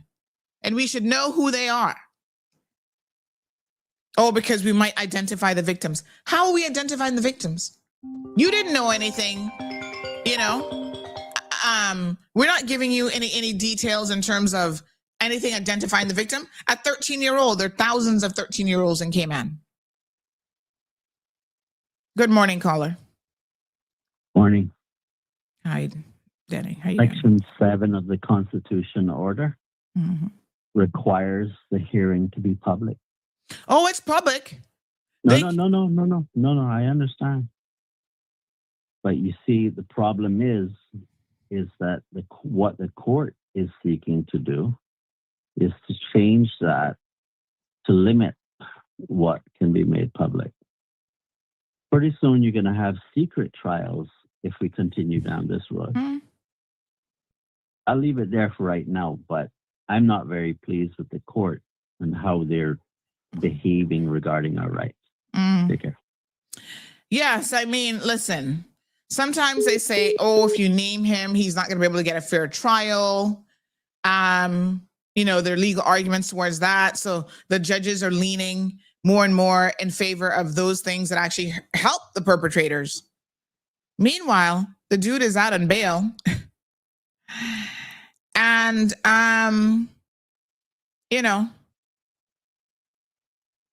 could potentially be having access to your children. Oh, we're going to tell him, oh, yeah, we have an order where he's not supposed to be around here. Yeah, right. Who y'all think enforcing that? Yeah, nobody. Morning, caller. Hi, good morning. Morning. Can you hear me? Yes, Yeah, ma'am. I when it comes to the Cayman courts, I'm sorry, but I find our Cayman courts to be very biased. And we as a people need to start calling them out as it is. Because if this was a Caribbean person or a Caymanian or a Jamaican or whatever, this wouldn't be going down like this, and they wouldn't be claiming mental health. This is who they are. The other day you mentioned that you don't, it's Caymans and Jamaicans in our prisons, but we don't have white people in our prison because white people keep getting the slap on their hand. Every time they commit a crime, they get to go somewhere else to go do out their time. Why is that? Well, we have a few, so I don't want to say that we don't have any. We have a few. Yeah, we do. But I do status. think what I will say is this. I'm not really saying that judges are prejudiced, because I don't, at my core, I don't really believe that. I think what happens is money buys you good lawyers. Money buys you access a lot of times, right? So if you have better legal representation that can find all sorts of loopholes and get creative with your defense, of course, you're more likely to get off. So there is that. The types of crimes that some of them are committing, some of the thefts and white collar crimes, sometimes they don't even go to court. They get a pass at, remember the lady who stole money from the old folks home? And the board just allowed her to pay that back and just leave the jurisdiction and walk away? You and me would have never gotten that. Let's be real. I agree with you. That was going to bring that up. So, I mean, that's not at the court level. That is just in the community where, these people are kind of looking out for each other. They're going to cover up for each other. And so I agree that they're less likely to cover up and give people of, Caribbean people and of a particular color, they're less likely to give us a pass. They'd be calling the police so quick. The first second they saw $5 missing, they would have been calling the police on you. Yes. So, I mean, it is, I think the judiciary does, to some extent, what it does. The specific issue that I have with the judges is the fact that they're really allowing these lawyers to make these arguments, because the lawyers who bring the arguments forward about why they should not be, why they should not be named in the media, and the judges are too quick to fall for it. And most of the time, the argument is, it's going to identify the victim, when there's zero chance of that happening. There is zero chance of that happening, and it needs to change. I know that you've been fighting for a sex offenders register list for many years, and it's time now. I have fought for, let me just be very clear too, because I fought for mandatory reporting. We have gotten that now, at least that's in the Children's Act, right? Because that was in the original petition that we had supported. So it's not just the sex offenders registry that I'm fighting for. I'm fighting for better educational programs in our schools to let our children be equipped to see a predator. When people start to groom them, they should be able to identify what is happening and go and speak to a trusted adult. And a lot of our children, unfortunately, are too naive. They don't know that if a grown man is messaging you, right, asking for pictures and starts contacting you on social media, that you should never, of course, she thought he was another teenager.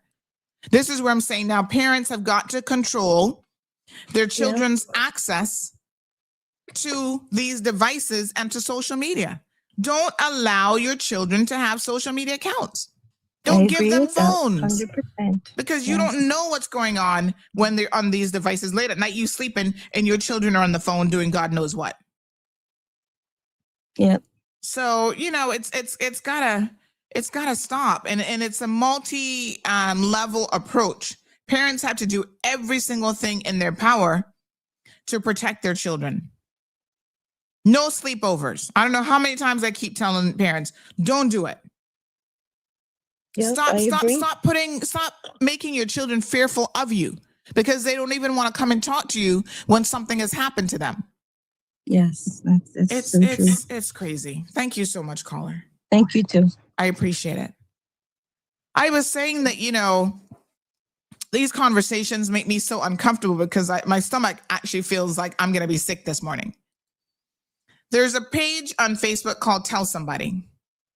Every parent here in the Cayman Islands, it has 274,000 followers, over 274,000 followers. You need to go and read this page, because this page shares victim stories of how children, sometimes as young as 2, were abused. And sometimes the parents are the problem. They're neglecting their children. They themselves sometimes are the perpetrators. Fathers, stepfathers, even mothers, which I'm so shocked that a mother could be involved in this kind of activity. But yes, there are some slack, no good mothers out there, right? But one of the reasons I subscribe and I read these stories, as harrowing as they are, as tragic as they are, is because it opens, when I read the details, it opens up my eyes as to how vulnerable children are. Every single one of these stories demonstrates how children were basically sent to the wolves for slaughter, right? How they were not protected by the very people that are charged with protecting them. Some of the worst stories, children say, I told someone. They tell you, tell someone if something happens to you. They told and nobody did anything about it, especially when it was family.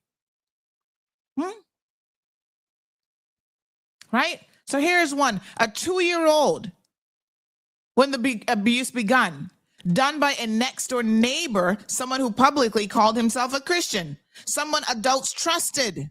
Of course. I don't care what you call yourself. Do not allow a 2-year-old, anybody, to have access to a 2-year-old like that, unsupervised access. What on earth? Huh? See what she says? At that time, my mother was very young. She was living with her grandmother. I was threatened constantly. He told me if I told anyone, he would do horrific things to my grandmother and burn her house down. And of course, these little children believe it. As a child, I believed him. Fear kept me silent. He used his own grandchildren to lure me over so that it looked harmless. Because of that, my mother and grandmother allowed me to go there, never knowing what was happening behind closed doors. When I was around 4 years old, the abuse expanded. And then 3 of my cousins also began molesting me together. I was still a toddler. The other thing that you guys have to be aware of, it's not just adults that you need to be fearful of. It's actually other children.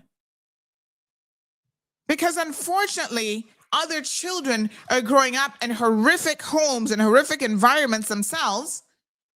They're over-sexualized. They were probably molested. They were abused. So you literally have 10-year-old children who've lived a life of abuse already, and then they start to prey on younger victims. So you can't just leave a 2-year-old and a 4-year-old and a 6-year-old with an 8-year-old, a 10-year-old, a 12-year-old, or even older. This is what's happening. Right? She said, when she was 7 years old, my grandmother died. Losing her broke me, but it also removed the fear that he had used to control me. And that was when I finally found the courage to tell somebody. The neighbors served less than 3 years in prison. You can imagine. Our judicial system is broken when it comes to protecting our children. My cousins were underage, so prison was never an option. The system moved on, but I didn't. I read these stories because I think, my God, how can this pretty little, look at her as a little toddler, beautiful child. How did the system fail her? How did people around her fail her?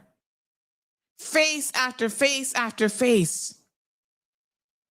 Young children are victimized all the time. Sometimes by their own siblings. There was one that really shocked me here because it was her older brother who was a teenager. And the sad thing about it is I remember reading it and she said something like, my parents were good parents, but they just never saw that, my brother who, they can't hire a babysitter. They don't want to hire a babysitter. So they just leave younger children with siblings. Look at this one. The things that these people share. When he was 8 years old, his own brother raped him, and my parents refused to take sides. What? Are you kidding me? Take sides? The abuse went on for about a year. You can imagine being a parent and you have one child who is raping another son, and you're talking foolishness about you not taking sides? Those parents should be locked up and the key should be thrown away. How does this happen? Yep. See what they say? I used to have sleepovers in his room every weekend. It started as horse playing, like normal brothers would do. And then it became more. I lacked the knowledge and experience. I didn't know that it was inappropriate, let alone with a family member. So I went along with it all voluntarily until I didn't. When he requested that I put my mouth on his privates, I initially said no. Then he pressured me several times, even putting his mouth on me, and I eventually gave in. You got to read it because you need to understand how children are groomed, what they're exposed to, because as parents, that arms you with the knowledge and information, as disgusting as it is, to then know how to have conversations with your children. Because listen to me very plain and straight now. We tell our children, oh, don't let anybody touch your privates. But are you telling them that they're not supposed to touch other people's privates? That they must not put their mouth or anything on other people? No, you never think of that. And then you see how the abuse starts. With oral things, oral sex. Right? But as parents, these are not the conversations we're having with our kids because we're thinking, oh no, they're going to just touch. Like, don't let anybody touch you down there, touching your privates. We don't even call it the names that people are calling it. You have got to be vigilant with your children. And until you understand how these perpetrators work, right? How they can be an older sibling right in your own house. A child that obviously you have raised. Biological fathers, mothers who have all these boyfriends coming and going, uncles. There was one in here that was shocking to me, and it reminded me of why I say it is important that you not make your children be afraid of you in this life. We grew up in a time when there was nothing for, parents to beat you, aunts and uncles to beat you. Everybody used to beat you. And so, we raised children with this idea that if you do something wrong, you're going to get a beating, and that was okay. And some of these lessons that you teach children very early on, perpetrators then use that against your own children. So there was a really, really sad, horrific story that I read a few weeks ago where this child, I want to say maybe she was maybe 4 years old or something, at 6.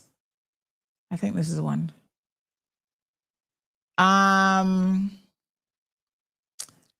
But what happened was she'd done something, I can't remember, broken a toy or something. And so one of the other kids in the family complained, and her older cousin, I think it was, said to her, I'm going to beat you for this. And so she was afraid of getting a beating. And then I have to give you a trigger warning because this is very, very disturbing, but I want you to understand how people take advantage of your children. So she was so fearful of getting beaten by this older cousin. And then he took her to a room and said, well, you have an option. instead of me beating you, which obviously she'd been exposed at such a young age to already being beaten and hit, so she knew what that meant. Instead of me beating you, I'm going to give you a choice. You can play horsey with me instead. So of course, you say to an innocent child, you want me to beat you or you want to play horsey? Play. This is how they pretty it up, or we're going to play a game.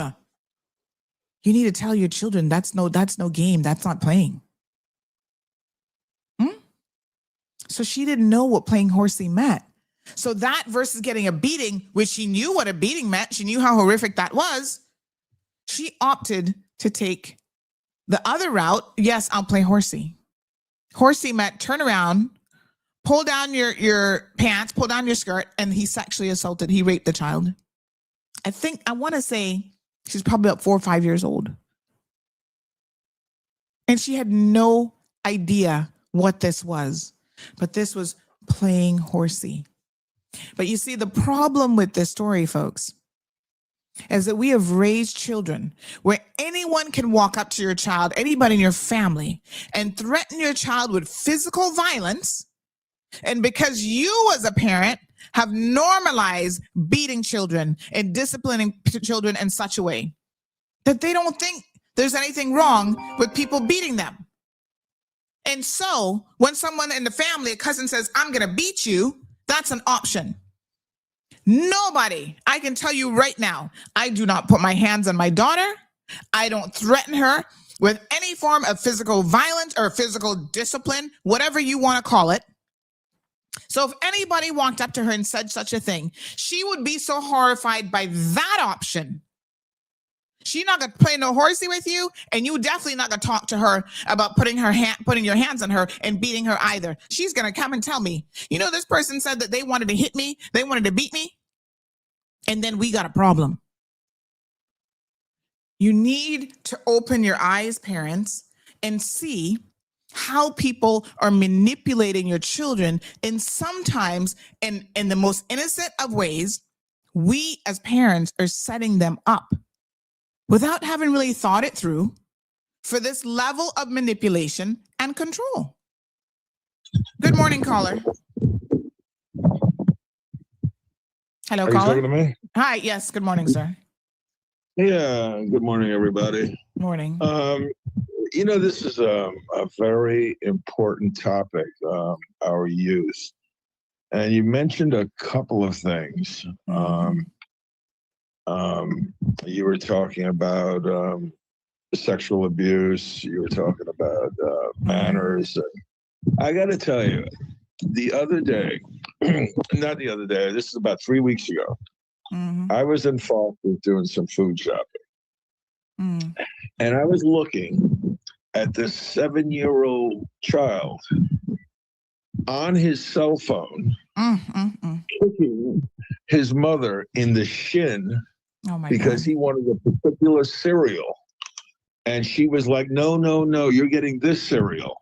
Wow. Which was more healthier. And he wanted the cereal with the sugar. And after a while, she just submitted and gave him the one that he wanted. Sometimes you're not doing your child a favor when you say yes to them all the time. Yeah. You have to teach them. You have to teach them no. And then and just the whole cell phone thing. I've got 4 daughters myself, 32 to 45. And one of them has a child about 9 or 10, I can't remember. And she said, hey, Dad, I'm thinking about getting her a cell phone. So I said, well, and I'm not in the advice business. I'm really not. If I have personal experience with a particular topic, I'll share on that. If I have particular training or education on a particular topic, I will share that. But I'm not in the opinion business. Yes. But in any case, she said, so Dad, what do you think about that? I said, well, you're a pretty smart girl. Matter of fact, you're not even a girl anymore. You're a full-grown woman. I said, you know what I noticed a lot is I do IT and telecommunications for a living. Mm-hmm. I said, when you give your 9, 10-year-old daughter that phone, you can just say goodbye. Mm-hmm. Mm-hmm. Because Yep. they will develop no social skills. They'll have no time for you. They'll have no time for their friends. Nothing. They will be glued to that phone with whatever. Mm-hmm. I don't know, some K-pop or whatever they do. These days, 9, 10-year-old little girls. You can just say goodbye. You know, it's and just going back to the sexual abuse thing. You know, even though we are more educated about this today than when I was a child, Yes. or when I had little girls, I should say, even though we're more educated about this, there is still so much shame and guilt associated with it. Exactly. I mean, little girls will finally get up the courage to tell mommy that Uncle so-and-so is doing this thing. They'll get up the courage. You know what mommy will say half the time? I don't believe you. Why are you making up such a lie? Yep. I'm shocked. Like I said on this website, when I read the number of stories where parents do nothing, don't believe children, it's shocking. Yeah. I have a friend who lives in Africa, Zanzibar, Africa. She used to work for the FBI, and she's involved in child sex trafficking rescue and stuff like that there. It's the stories she has told me. And it's not just women. It's taboo to mention that it happens with little boys too. That's right. It's even more taboo. Absolutely. I mean, you see this little young man that I was just talking about, he shared his story. And when you go on this site, you do see men having the courage, because that's what it is when they come forward, you know, because when you talk about the taboo nature of it, especially in Caribbean culture, because what we try to do is we say, oh, well, if a little boy has been, abused, oh no, if it's a woman, she's just trying to make you into a man. You know how many men here in Cayman have told me that helpers who've had access to them at 9, 10 years old, sometimes even younger, was fondling them and sexually abusing them, and as they got older, made them have sexual relations with them? It is actually quite common. But when it's a little boy with a female, we don't have a problem with it, because we try to say, oh, she's just helping you grow up to be a man. No 12-year-old, no 13-year-old, no 15-year-old child, male or female, should be touched or groomed or sexualized in any way, shape, or form by an adult. No exceptions. By anybody. There's been a couple of movies that were made about that, women molesting boys, but they make it like a comedy show. Exactly. And that's disgusting. Yeah. All right, Sandy. Listen, you have a great day. Thanks so much. I appreciate it. No, it's absolutely disgusting. And I want to be clear. Women can be perpetrators. Men can be perpetrators. You know, girls can be victims. Little boys can and are victims on a regular basis. And the sad thing is, the little boys are less likely to tell anybody ever. Because again, oh, you're supposed to be a man. You need to man up. What are you asking of your little boys? Or the flip on this is, if a man assaults them, right? Oh, well, you're gay. You made a man touch you? How could you do that? I'm thinking, he's a kid. 9, 10, 11, 12, 13, 14, 15. He is a kid. How do you put the burden on a child, right? Because another male assaulted him and touched him, and you make him feel like he's the problem. Or, well, now you're gay because you made it happen, so you must be gay. And it's like, what? But this is the narrative that as Caribbean people, the false narrative that we've been forcing on our children for far too long. And that's one of the reasons a lot of them do not come forward. Good morning, caller. Hi, Sandy. Hi, caller. How are you? Good. A topic that hits a little close to home.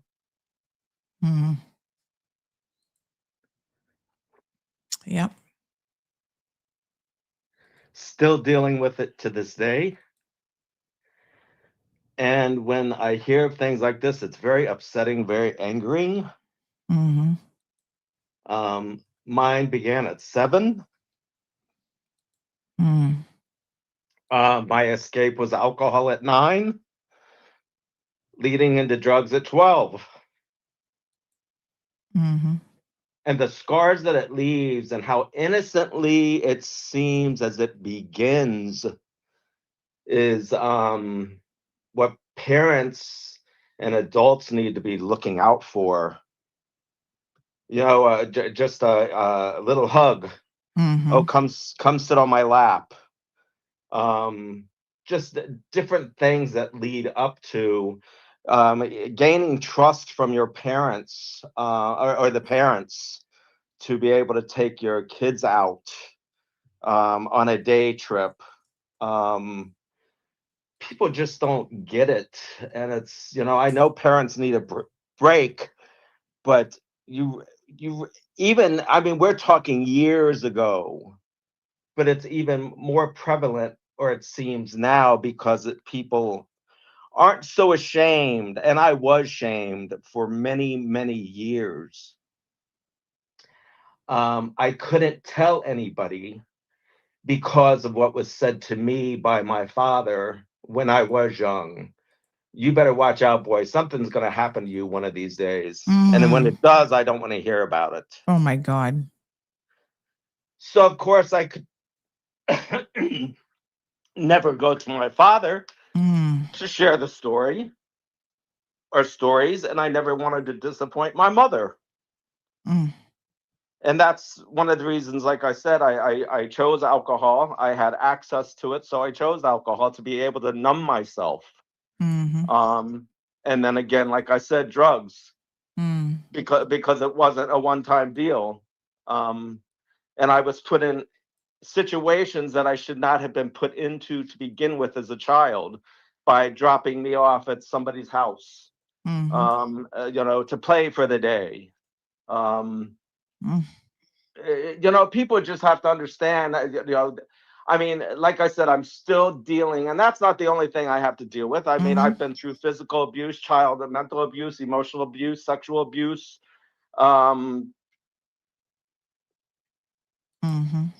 just stuff that no child should ever be subjected to.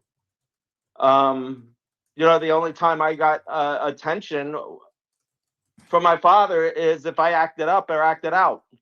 Well, yeah, I got a beating, but he paid attention to me. I never heard I was proud of you. And the only time he said I loved you was on his deathbed. Very sad. And I was 32 years old. So people can think it's so innocent, or the situation's so innocent. And like you said, Sandy, about letting your kids have sleepovers. No. Leaving your young child, whether it be a boy or a girl, with a step-parent, a neighbor, a friend, a boyfriend, a girlfriend, a babysitter even. It's just not a safe world. And it's even less of a safe world today. So, and this enabling of parents giving in to kids. No wonder we have so much disrespect nowadays. Yeah.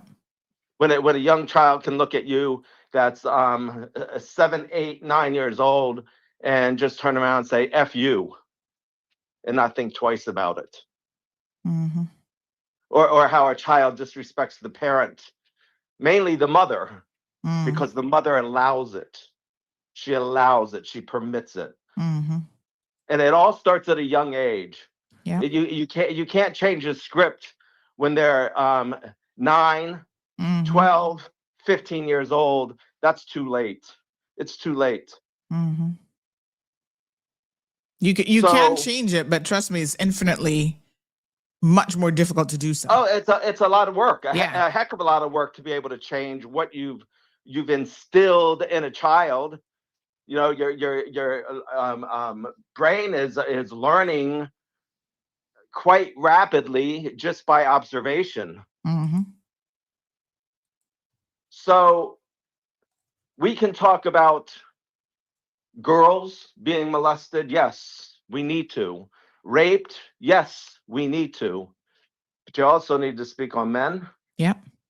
and boys, because men, believe it or not, are Mm-hmm. also able to be raped. Mm-hmm. And people think that that's how is that possible? Mm-hmm. People need to wake up. Mm-hmm. Stop walking around like nothing's going on. Because, like I said, the world's not getting, the people, not the world, the people in the world aren't getting any nicer.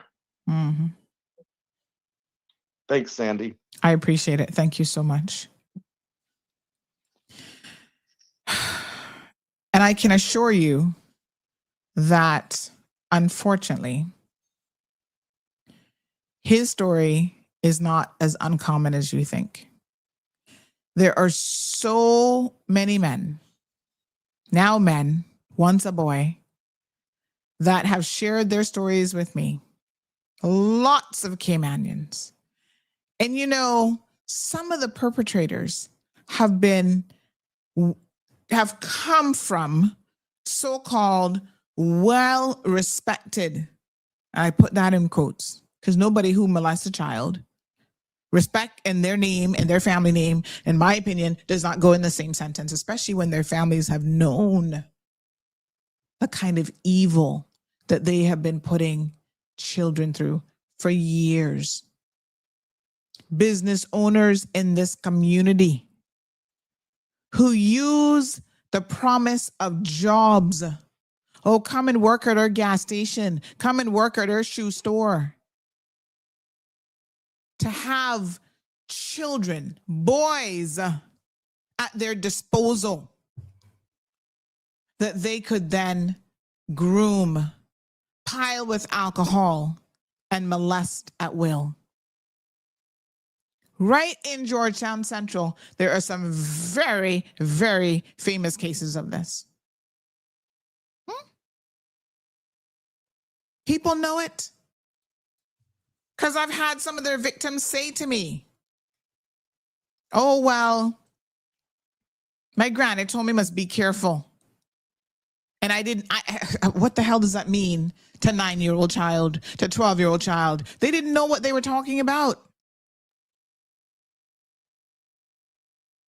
How can you tell a child, you're sending a child in a lion's den, how can you tell them, yeah, I'm going to let you take this job at the gas station, although we know these people have a history, an alleged history of molesting people's children, plying them with alcohol and molesting little boys and taking photos and all that kind of stuff back in the day.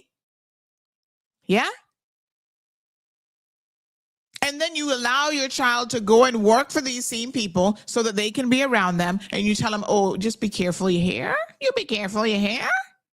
What the actual fuck? How can a child protect themselves?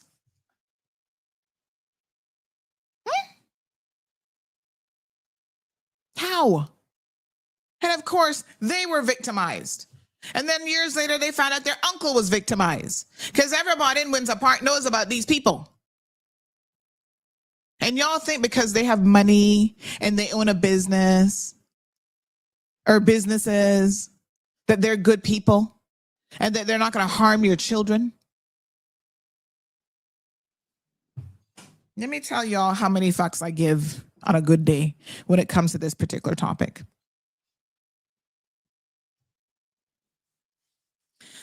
Bless Nole, he's now gone. But he actually talked about one of the twins that molested him. He talked about it. He shared it publicly at it wasn't really a conference, but at a public discussion that we had years ago at ICCI. So you can imagine my dismay. You know, he talked about how he struggled with that, having been victimized. my dismay when the next twin decides to get involved in politics. Yeah? And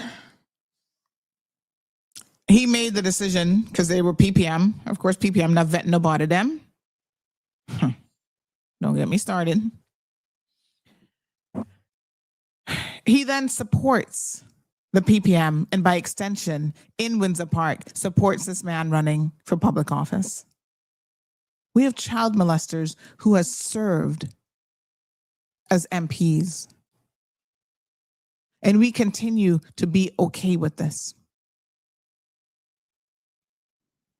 I don't give a shit, quite frankly, if it was you or your twin. When I hear that you were there with knowledge, taking photos, and giving alcohol to the children so that your twin brother could have his way with these little boys, we gonna have a fucking problem. You can do all the good in the community that you want. Tell you what, some years ago when I was having that nation building case, right? You know, because they want to make this about politics, but sometimes you got to get down to the fundamentals of who a person actually is. And there was some comment, somebody had posted up something. I don't remember what the original post was about now. And I had comment on it, and I guess they didn't like my comment. The twins didn't like my comment. Oh, but at least we're not a thief or something like that, referring to this nation building case, which hadn't yet obviously gone to court because the court threw it out. So I said, really? I said, let me tell you something. From one Georgetowner to the next, make sure you hear what, and I typed it right on Facebook for the world to see. I said, let me tell you something. I would rather be called, I'm no thief, but I would rather be called a thief any day of the week. Monday, Tuesday, Wednesday, Thursday, Friday, Saturday, it don't make no difference.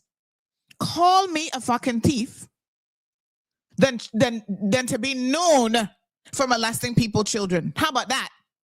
Fucking perverts. And from that day, they never spoke to me since. They blocked me, unfriended me on social media, blocked me. I said, good. Because somebody has needed to tell the truth about you motherfuckers for a really long time. Y'all turn a blind eye. Oh, they come from a good family. Really? Cousins in Cayman, assaulting cousins, raping cousins, molesting cousins, and y'all sit back because of who their family is. Oh, their family, white Caymanians, they come from this side. I don't give a shit who they are. We have got to start speaking out and protecting our children at all cost. So imagine my shock and surprisation when I think it was last year or maybe the year before. I go to the Boys to Men annual event. Bless Mr. Murray. That program does so many amazing things. And they actually honor these same people I just telling y'all about with this known history. But you see these, you know, Mr. Murray from Jamaica, he don't know these people. They give him one face and he think that's great. Oh, always willing to help out with the program with these young boys. Sure they are. Probably trying to atone for the countless young men that they molested over the years. And they actually got recognition and an award from the Boys to Men program. I almost wanted to throw up at was it the Kimpton or the Indigo? Where did they have that one? I can't remember. One of them hotels there. I almost wanted to throw the fuck up. I think it was the Kimpton. Or maybe the Ritz. I don't even know. One of them. I was like, do you guys know who you're rewarding for, helping out with a boys program? Really? You know the victims that I can name that have spoken to me personally? Not including the countless ones who probably have never even said a word? There's probably a reason why they like the program, why they like being around little boys, bringing back memories. People, Caymanians, pull the wool from over your eyes. Wake up, because that is the only way that we are going to protect our children. Why can't we get a sex offenders registry in this country? You know why? Because every single one of us have a family member that is a child molester, a pedophile, and or a pervert, or all three. That is why nothing can be done about it. Oh, well, you know, if they get a sex offender registry, yeah, my cousin, he went around molesting all the little girls in the family. He might end up on it one day. It's time. And let me be clear. The registry, in some respects, I don't want it to give y'all false hope, you know, because the vast majority of child molesters do not end up, do not end up ever being convicted. And the only way they can end up on a registry is if they were convicted. And yet, just last week, at the grand opening of the court, we see the DPP's office talking about escalation in the number of these sexual abuse cases. So it is happening more and more. They say that there's a worrying upward trend of child sexual abuse cases in this country. There is a very likely possibility that it's being reported more, but I wouldn't doubt that there is also an upward trend. And Caymanians, non-Caymanians, all of us who live in this beautiful little rock, all three islands, need to stand up and start fighting more for our children. Talk to every single one of your elected officials. Tell them it's time that they stop doing everything else but this. You can do more than one thing at the same time, you know? So we have immigration reform. Great. We have financial reform. Great. We have education reform. Great. Now, how about also prioritizing our children? How about also protecting them? When they do tell, making sure that they can get adequate support, counseling, right? Because we have to know that when you damage a child in that way, that is lifelong. That is a death sentence for those people. Giving them access to free counseling, ensuring that the perpetrators get locked up for as long as they can. How is it that we don't have minimum sentencing for that offense, but we can have minimum sentencing for gun crimes? I'm not saying that a gun crime isn't horrific, of course. That's taken somebody's life, potentially, but so is child abuse. Just get it done. It cannot be that difficult. We had the Child Act legislation sit on the books for, I think it was something like 10 or 12 years with proposed changes. And all those people, the progressives, the UDP, mixed governments, every single one of them sat there and allowed that legislation to sit there forever. And they would not push it through to enforcement because the new legislation included mandatory reporting. How serious are we in this country? This is my question. How serious are we in this country about actually protecting our children? Good morning, caller. Morning, Sandra. How you doing? Not bad. How are you? Yeah, light them up because we have this entire parasite.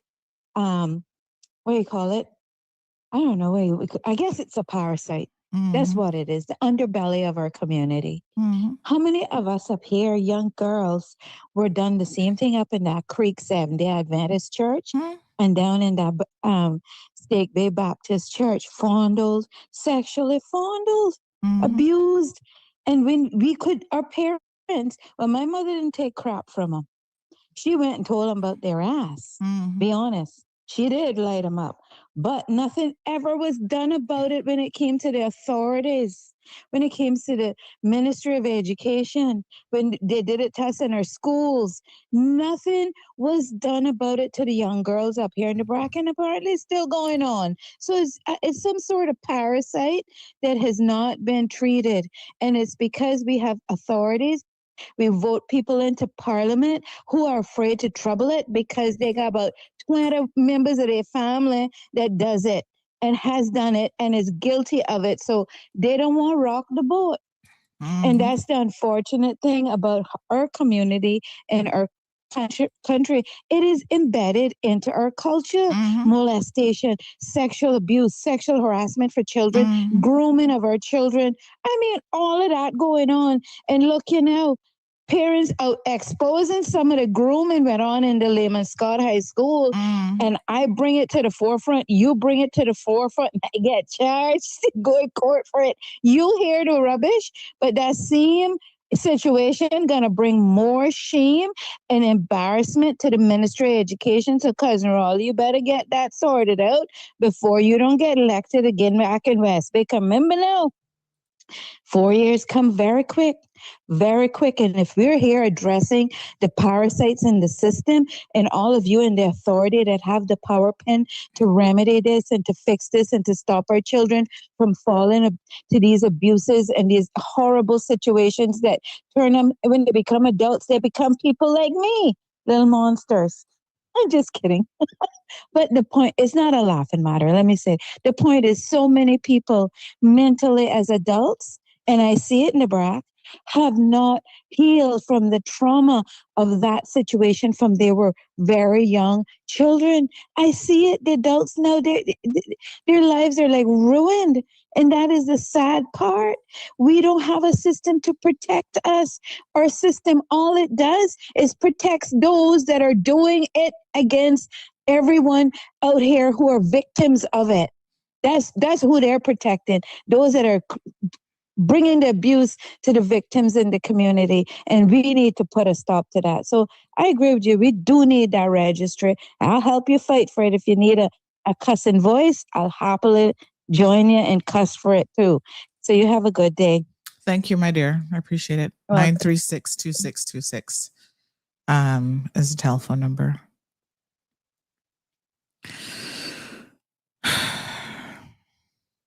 This discussion makes my heart heavy. But we can't stop, unfortunately. You know, we owe it to each other. We owe it to every single person that has had their lives changed by these types of events. All the poor innocent children that have been impacted. It is time that we, as aunts, uncles, adults really, take the charge and try to do everything that we can to protect children. So Ms. Pat says, how long have we seen this upward trend and still nothing being done? It's a good question, because he says that they need appropriately trained counsel to protect child and vulnerable victims. They have been failing so miserably at this that that's why the MASH unit was put together. And we have to continue, really and truly. We have to continue to fight. Yeah. We should have child advocates embedded in the judiciary. That should be their sole job. Specially trained. They should be members of the the DPP's office, my apologies, who are experts in these types of cases. They know how to handle the case files. They know how to interview and deal with child victims. RCIPS, they need to have people, again, who've been trained in this specific area, because unfortunately, most of the members of the RCIPS, being a lot of Caribbean people, they come from jurisdictions, including Cayman, where, oh yeah, he just funded you, nothing wrong with that. Or their interviewing of victims is so poor that they don't get the adequate information that they should to secure a conviction. You know, it's just a hot mess. So we need a lot of fixing in a lot of different areas. And that really is a lot of the things that I'm calling for, not just the sex offenders registry. Now, in lieu of a sex offenders registry, we have to make sure that people know, and this is where the transient population, expat visitors and workers here are at greater risk, because I can describe this Webster guy to you guys. What's his name again? James Webster. I can describe it, and then you guys know exactly who I'm talking about. You know exactly the horrific things that he did to his own child. But somebody just come here from Honduras, Jamaica, the UK, the United States. They don't know who James Webster is. They wouldn't know him if they saw him. So they're allowing visitors, tourists. He could be working at one of the hotels and come across children. So the registry is for informational purposes only. Like I said, it's not a huge solution in the sense that it's going to protect you, but it at least lets you know that, okay, this person already has a history of this type of behavior. And that is important. Good morning, caller. Good morning. Morning, Miss Brenda. How are you? Not bad. How are you? I know you're a little bit nervous right now, but so am I. I'm going to make this very quick. It's like 3 questions because I'm going to watch Jack Smith. So, Sandra, I know once upon a time you were strong advocate for having, the sex registry done. And you weren't getting any support on it at that time. And then the government changed and you were very, very connected to that government at the time. Honestly, I thought you would then get it done. I don't know why you didn't, but you didn't. And then I noticed you went a little quiet on it. I also wondered why that was. And now I remember back in what I call the election season, the campaigning process, Minister Anglin came on your show several times, and I heard him speak about it, But since he's been elected, I haven't heard anything. So I have 2 questions. One, I don't know if you want to tell us why you didn't get it done in the period of when, I don't remember what they called themselves at that time. Oh gosh. Anyway, it was when Wayne Panton was premier. And then I wonder if you have heard anything further from Minister Anglin as to whether, he plans to pursue this.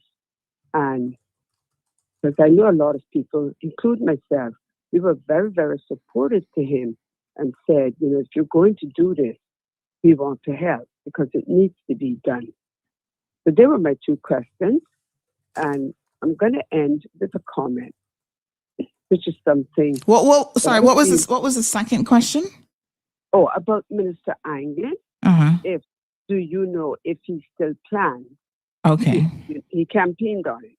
So I was just wondering, if he still plans to carry through on his on the campaign promise. Okay. Obviously, we know that things will take priority. It doesn't mean that, that one went out the door. Sorry. And I'm going to just end by saying, I have said this for many, many years. I would like to see the law change. Instead of them changing the limit for alcohol or the term for a gun, regardless of the circumstances, I think that when you molest child, it should be an automatic life sentence, not just the child, anyone, because that's a life that changes. There's no coming back from that, especially in a society that has no help for it. And you are so very right that we do need child advocates, we need counselors. And I'm going to give a fine example. You may not agree with me here. You had a woman on your show the other day who was trying to explain something. It was very obvious that she wasn't equipped to do that. And as a result of that, many people didn't believe her. That is why we, as people, we have to meet people at their level. I would not pretend to be able to sit down and interview a child. Maybe I could do it with my own child, but not with yours. And this is very much lacking. But I go back to the sentence because I would like someone to stand up and say, This has to stop. If you rape, if you molest, and I don't care what degree of molesting it is, it's a life sentence. At the very least, you know, that person will not be back on the street for at least 30 years. And whether you are male or female. Thank you, Sandra. I appreciate it. Thank you very much. So let me answer Ms. Brenda's first question. The second question I will have to speak to Minister Anglin about, but let me be very, very clear on the first question. It was kind of a two-part question. So one was, why wasn't I able to get it done? Well, wow, if I had that kind of power, there were so many things that I would have gotten done over the years. So I am not an elected member of parliament. I know sometimes people forget this, and they think that because I have a working relationship with the premier, the former premier, Wayne Panton, that somehow I can dictate to Wayne Panton what his agenda is and what he is supposed to do. Even this current premier, that I can dictate to Andre Ebanks what the government's priorities are. No, I can't get it done. I'm not an elected official. I have no legal remit to be able to get it done. So why couldn't I get it done? I wouldn't be sitting here having these conversations as often as I do if I could just have waved my magic wand and get it done on my own. That's not how it works. Every single one of you should be sitting here saying to yourselves, you know, if you never signed the petition, by the way, the petition's still up all these years later. It was presented to the deputy governor, must be over 20 years ago. It's not a new fight. But if you've never said to your MP, this is a priority, as much as work permits, control, and all these other things that they're trying to fix, if you have never said to your MP that this is a priority, it becomes a situation where I'm the lone wolf in the friggin' bushes.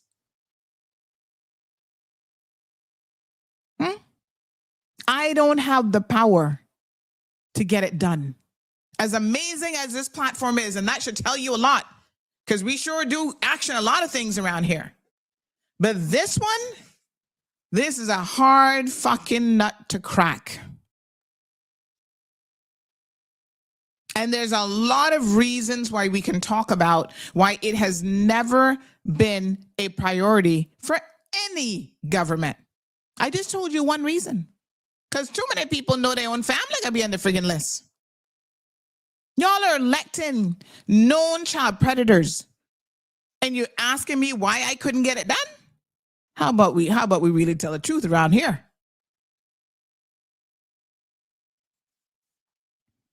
I wish if I had, a genie in a bottle, you get 3 wishes. Wishes number 1. Let's put systems in place, not just the sex offenders registry, but lots of things need to go in place to protect our children at all cost. That would be my first wish. Let's do that. Because that means that there are going to be fewer people out in the world struggling with depression, bipolarism, all sorts of mental health issues, abuse. They then become abusers themselves. Drug addicts, you know how many of them were molested as children? We could go a far way to solving a lot of our social ills if we would just prioritize our children.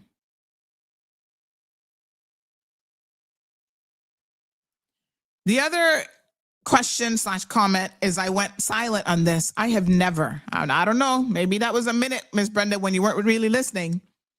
But this is not a topic that anybody, in fact, some of y'all claim that I'm obsessed with it and that's all I talk about. This is not a topic I've ever gone silent on. Every opportunity I get, when I see these things happening in the courts, we report on it. I discuss it here on the show. There's been so many cases. Even the other day, the assistant teacher one, we were the first ones to bring you that story. We were the first ones to talk to the family members about how he assaulted that young lady, what he had done, how he stole her innocence from her. We did a whole show on that. So I'm surprised that anyone would think that I've ever gone silent on this topic, because I have other people telling me that, gosh, Sandy, you talk about it a lot.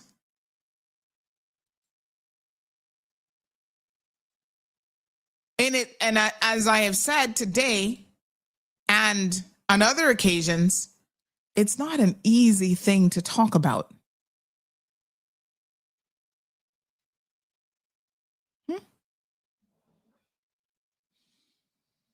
So I don't know. We're still here.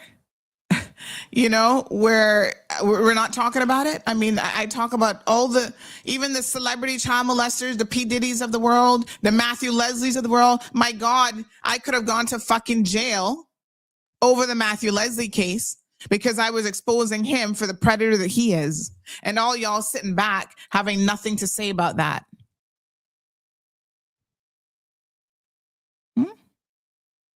You know what y'all were saying? My own cousins, Sherry Ann and Dr. Frank, talking about, well, she does have a conviction, yes, for trying to out a predator. That's what I was convicted of, speaking the truth on a man who has a horrific history. And I had screenshots and messages and everything that was shared during that podcast.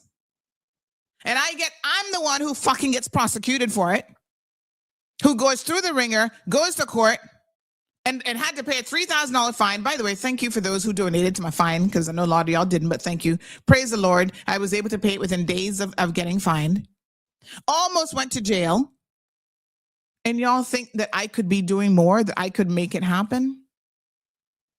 Well, I really wish I had that kind of power.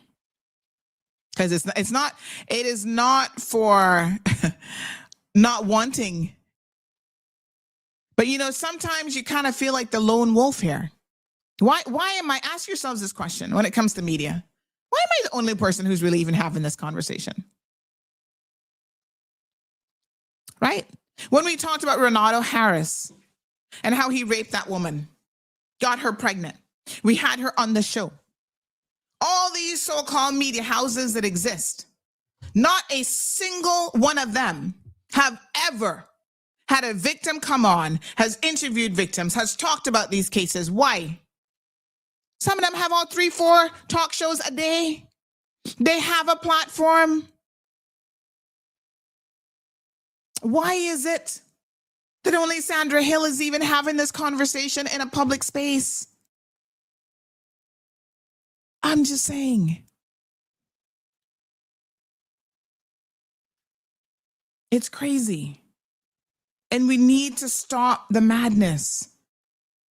Speak the truth and shame the devil. I see some of your comments coming in. The countless hours that I have spent having these conversations to try to advocate for change, to get our community to understand why it's so important. Giving you details that make my skin crawl and that are uncomfortable at best. This person says he obviously ain't that mental. He had older women, but still prays an underage girl. Speaking of George, the most current case now, he has the mentality to know that he has to groom them prior to committing his act, and he needs life imprisonment.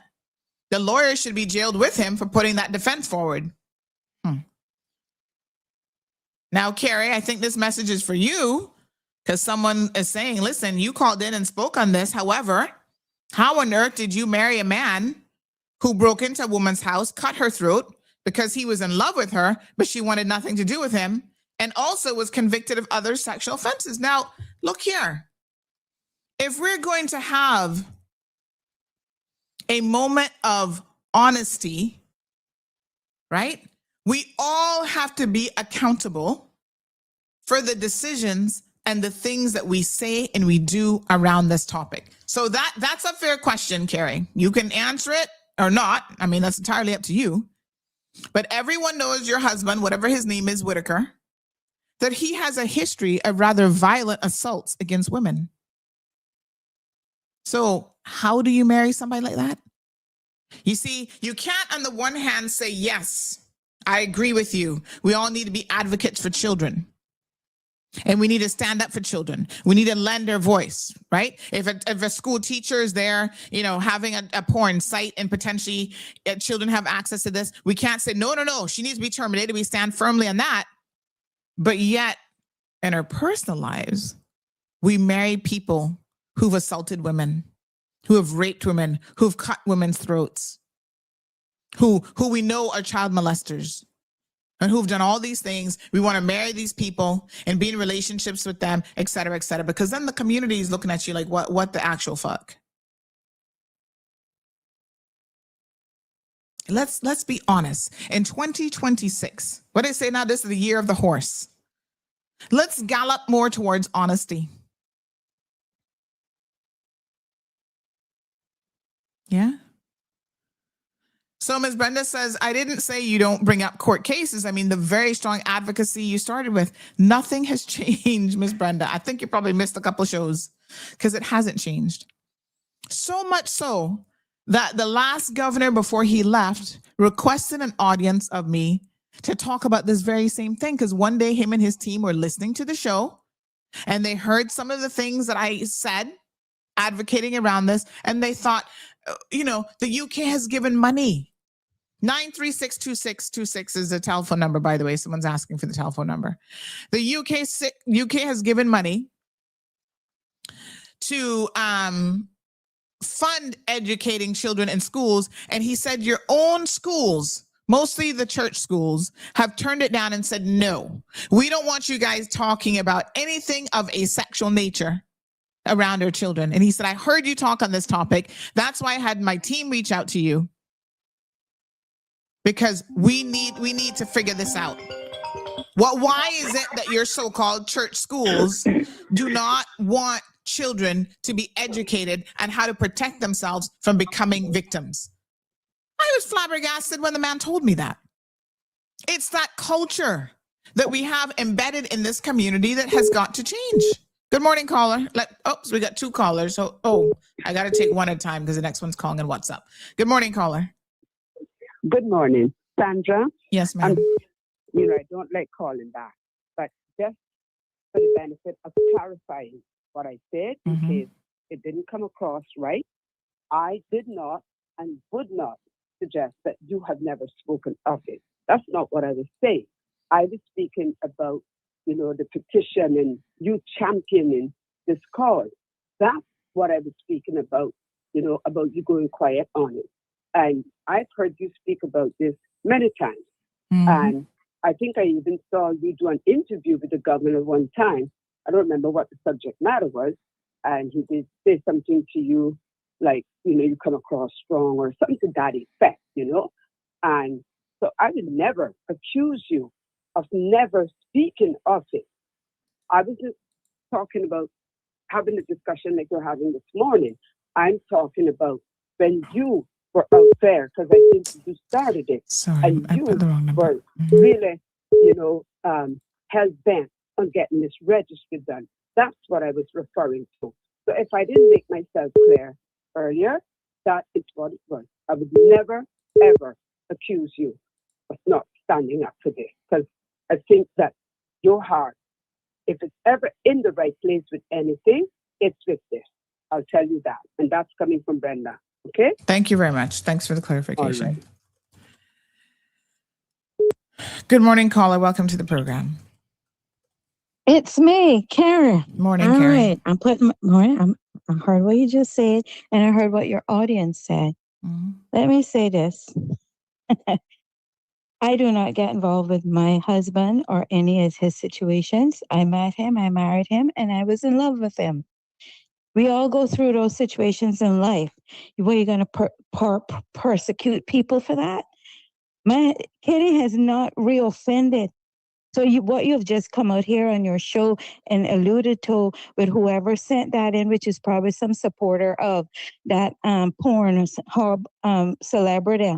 But anyways, my point is they're starting a war. That's okay. They want a war. We're gonna give them a war. Anyways, my point is people change. I'm into giving people second chances. That is the teachings of my Bible. It talks about giving people more than how many forgiveness a day? 70 times 7 or something to that effect. Anyways, my point is this, and that's who I am. I am not going to change because you say that I should not go and marry somebody who has a past. Everybody has a past, Sandra. It's not fair for you. And I'm going to tell you right now, it's not fair for you to bring him into this conversation. Well, I didn't bring him in. Let's be clear. Well, you did because you spoke what your audience told you. And that's not fair. Carrie, you did not have to read what they said. He has nothing to do with it. Carrie, I'm going to tell you now. No, I got to tell you. No, you listen to me.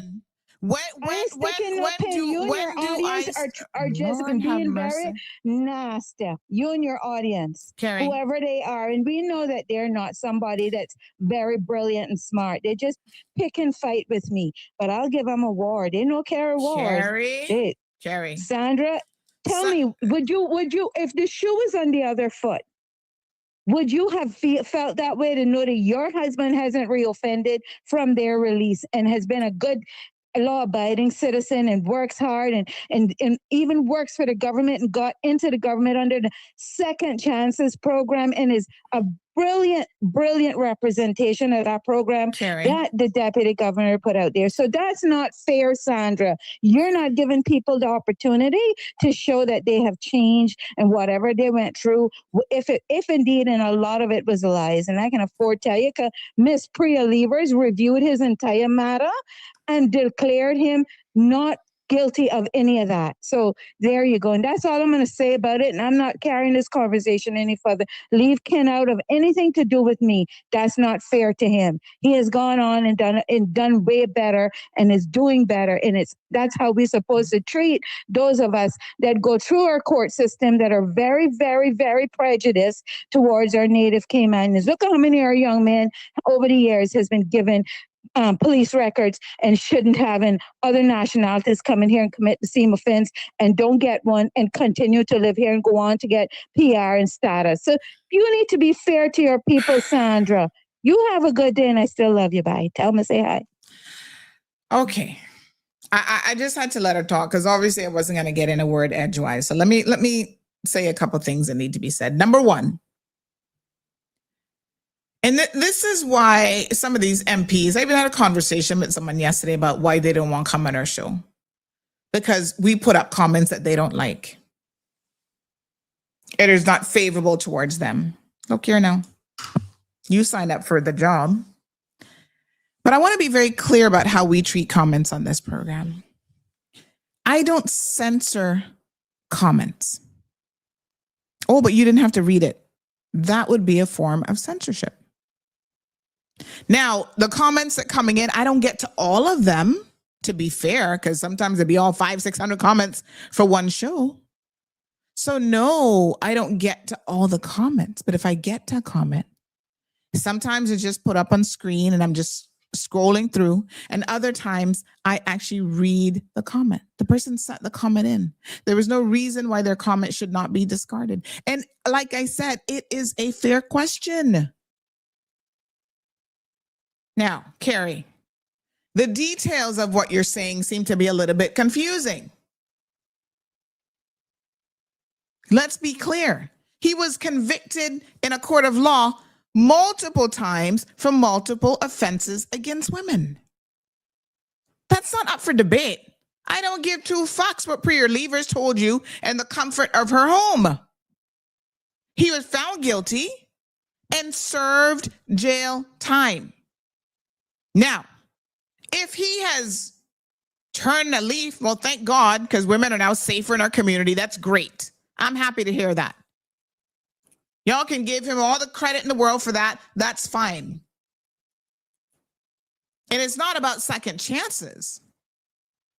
It is about, listen, how many of you all would take me seriously if I was sitting here saying that I'm a child advocate, or I'm an advocate for women, and yet I'm married to a woman beater, a wife beater, a child molester? That's really what the comment is saying. The comment saying, Carrie, this is probably not the show for you to be calling in on. Although we know that it's rampant on the BRAC. Because your commitment to the issue, when you marry someone who has that history, whether he's turned a leaf or not, that's not a pint. You're kind of missing the pint. Pay attention now. You're claiming this other person not bright, which I don't know how you jumped to that conclusion. And let me say that this other person was actually a man speaking out. And I'm glad that men want to speak out on these things. So it makes you uncomfortable? Sure, I understand that. You say if the shoe was on the other foot, let me tell you something. There's certain people that I can't deal with in a personal relationship in my personal space. Okay? You brag about having access to a dildo. Well, I would have been telling you to flex on that before you go pick up this man with this record. He has changed, good for him. Make him go change with some other woman. That wouldn't have been my choice. That's all I'm saying. So the shoe would not have been on the other foot. Because, for all of my poor decisions relationship-wise, that one shit that I'm not doing. I'm not getting in it. As soon as you show me your true colors and I find out anything in your history, oh, you've hit a woman before? One guy told me from East End, what a fucking idiot, how he ripped out a woman's toenail once in an argument. And I said, oh, shit. Maybe you're not the kind of Caymanian brother that I should be talking to, because you're not going to be ripping out my toenails or hitting on me, because I will box you the fuck down. And I'm not about that kind of life. So, Carrie, he's saying must cease and desist. You can't have it both ways. You cannot have it both ways. You can't defend someone who has a record, not once, but multiple times. And listen, I don't know your husband, I want to be clear. I don't know anything about Kenny. What I do know, and this is so ironic, that years ago when he was looking for a job and couldn't find a job, I was at a meeting with, bless his heart, if he could talk right now, he'd tell you, Austin Harris, and a few other people right there in Grand Harbor. We met at Austin's, where he was working at the time, the radio station. And we were having a conversation about how to help, certain people who were having Caymanians who were having difficulty finding work. So then his name came up and I said, well, who the hell is this guy? And someone said to me, oh, he's married to Carrie now. But he's had multiple offenses and not just the one case. Yes, he cut that girl's throat, poor Patricia, almost killed her from ear to ear.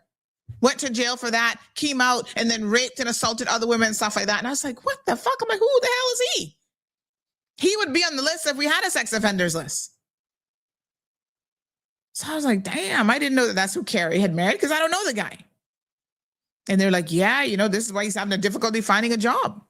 So we have to find, yes, Caymanians deserve second chances, deserve a job, but with those types of convictions, you got to be careful where you place him as well. So I'm glad that you can say he hasn't reoffended in I don't know how many years. That's great, because that type of reoffending we definitely don't want. So again,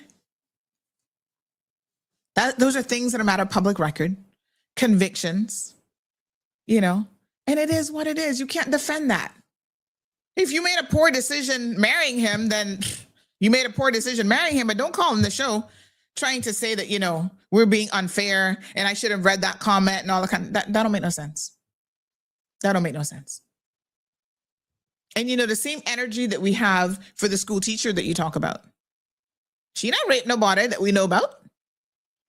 She not sexually molested or cut anybody's throat. But the same energy we have for her, when we talk about her, right? The same accountability that we're asking for of the system,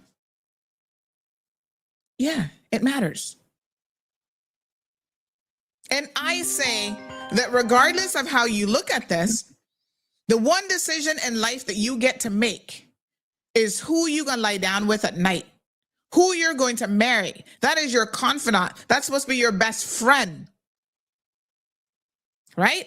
And if you make a poor decision to marry someone who has had this record of multiple convictions, multiple offenses for this type of behavior, then you're going to get what the duck get, which is the cold hard truth. So somebody brought it up. Why wouldn't I read that comment? You're asking me now to censor my audience? I can't do that. Good morning, caller. Good morning, Sandra. How you doing? Not bad. How are you? I'm doing all right. No, I agree with you. You know, I personally, I think that, you know, people who commit like certain crimes, like, you know, especially with like women and children, we shouldn't have them in like certain positions, right? We're not gonna have a pedophile, you know, running a school board, or you know what I mean? Yep. So like, yeah, like I do believe that there's opportunity for people to because that's the main goal of any conviction, if you think about it, right? They go to prison, they serve their time, they come back out, and they should have the opportunity to reintegrate. I just think personally, we need to like draw a line on, like we need to draw a line in the sand, especially when it comes to women and children. My personal take is that like, if, you know, I think Cayman's laws are very female focused, in my honest opinion. So like they're more geared around towards, you know, protecting women, and sometimes it comes off as an overcorrection. You know, I'm just kind of, you know, on the fence with that, because there also has been cases where women have falsely accused men as well. Like pendulum swings both ways. So like, so let me address that for a second, right? So yeah, it's not that the legislation is female focused, because you can rape anybody, as a previous caller said. Men are victims of sexual assault and of rape. Now, of course, we encourage them, just like a woman would come forward, to, you know, have the judiciary report it to the police, have an investigation done. You go through the process. Everyone has that right under the law. So the law isn't specific. There's no law that says in this day and age that you can only rape a woman, right? So the legislation is there. It makes it clear that penetration by any form or instrument, there's actually a separate offense for that, but that is a sexual offense. I think the concept that women are somehow protected more under the society or the legal system, I think is an interesting one, because the truth of the matter is, when we look at the raw numbers, women are more likely to be victims than men. And there's different reasons for that. So would you not protect the weakest in your society? Now, there's a separate issue here of women who make false reports, which is a very serious situation. But I dare say to you that the number of women who actually make false reports is 1 to 2%, statistically speaking. So, I mean, no one wants to be on the receiving end of a false report. Let me say that, right? But if it's 1 to 2%, even let's up it to 5% of all reported sexual assaults are false. Let's give them the 5% mark. Do you really think then that we are going to put 90% of our effort into the 5%? No, because I'll tell you, from what I know of the system, what I know of the judiciary, those 5%ers that might be lying or not telling the truth, they get flushed out. I'm willing to put my money, if I was a betting person, I would put my money that they're not the ones sitting at Northwood in jail. You know what I'm saying? During cross-examination, and if it even gets that far, those are the cases that get flushed out. Because once a liar, because that's what that is, any woman or man who falsely accuses someone, especially of a heinous crime like sexual assault, when they see that they're going to be put through the ringers, they have to do a police interview. They have to do, it doesn't really hardly ever get to court. And I'll tell you that the only time that I can be certain that that has actually happened in my memory in recent times was the last case, ironically, against McKeeva Bush. I don't believe that woman was assaulted by McKeeva Bush. But I also think she has mental health issues. I do think that she was a victim of a child on multiple occasions of sexual abuse. And somehow She was confusing McKeeva Bush for whatever reason. You know, she kept describing her perpetrator as being a big, fat, disgusting man. I mean, McKeeva might meet all those credentials, but that doesn't mean that he's the one who actually raped her as she alleged. And so the jurors sat there. She was questioned by prosecution, defense. The jurors sat there, and when they got it, they're like, no. At one point, it kind of made me sad in a way because her story and her theatrics were so over-exaggerated that at one point they actually laughed at her when she was on the stand. And I know she felt that. And there were those of us who come out, you know, you talk about these cases in the hallways of justice or whatever. And we were like, this story don't even make no fucking sense. So I honestly think that those cases get flushed out. They're not the guys who are locked up in jail at Northwood. Could there have ever been maybe one?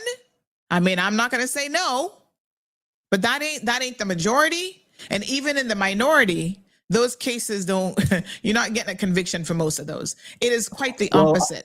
It's actually the reality that a lot of perpetrators are getting away with it every single day in our court system because they got good lawyers. There's a question of doubt. Is he said, she said. So automatically, the system is designed to give the defendant, the accused, the benefit of the doubt. If they're not sure beyond a reasonable doubt, they say, you know what? I don't know if he really held her down and raped her and slit her throat. I don't know if it was him. They let him walk.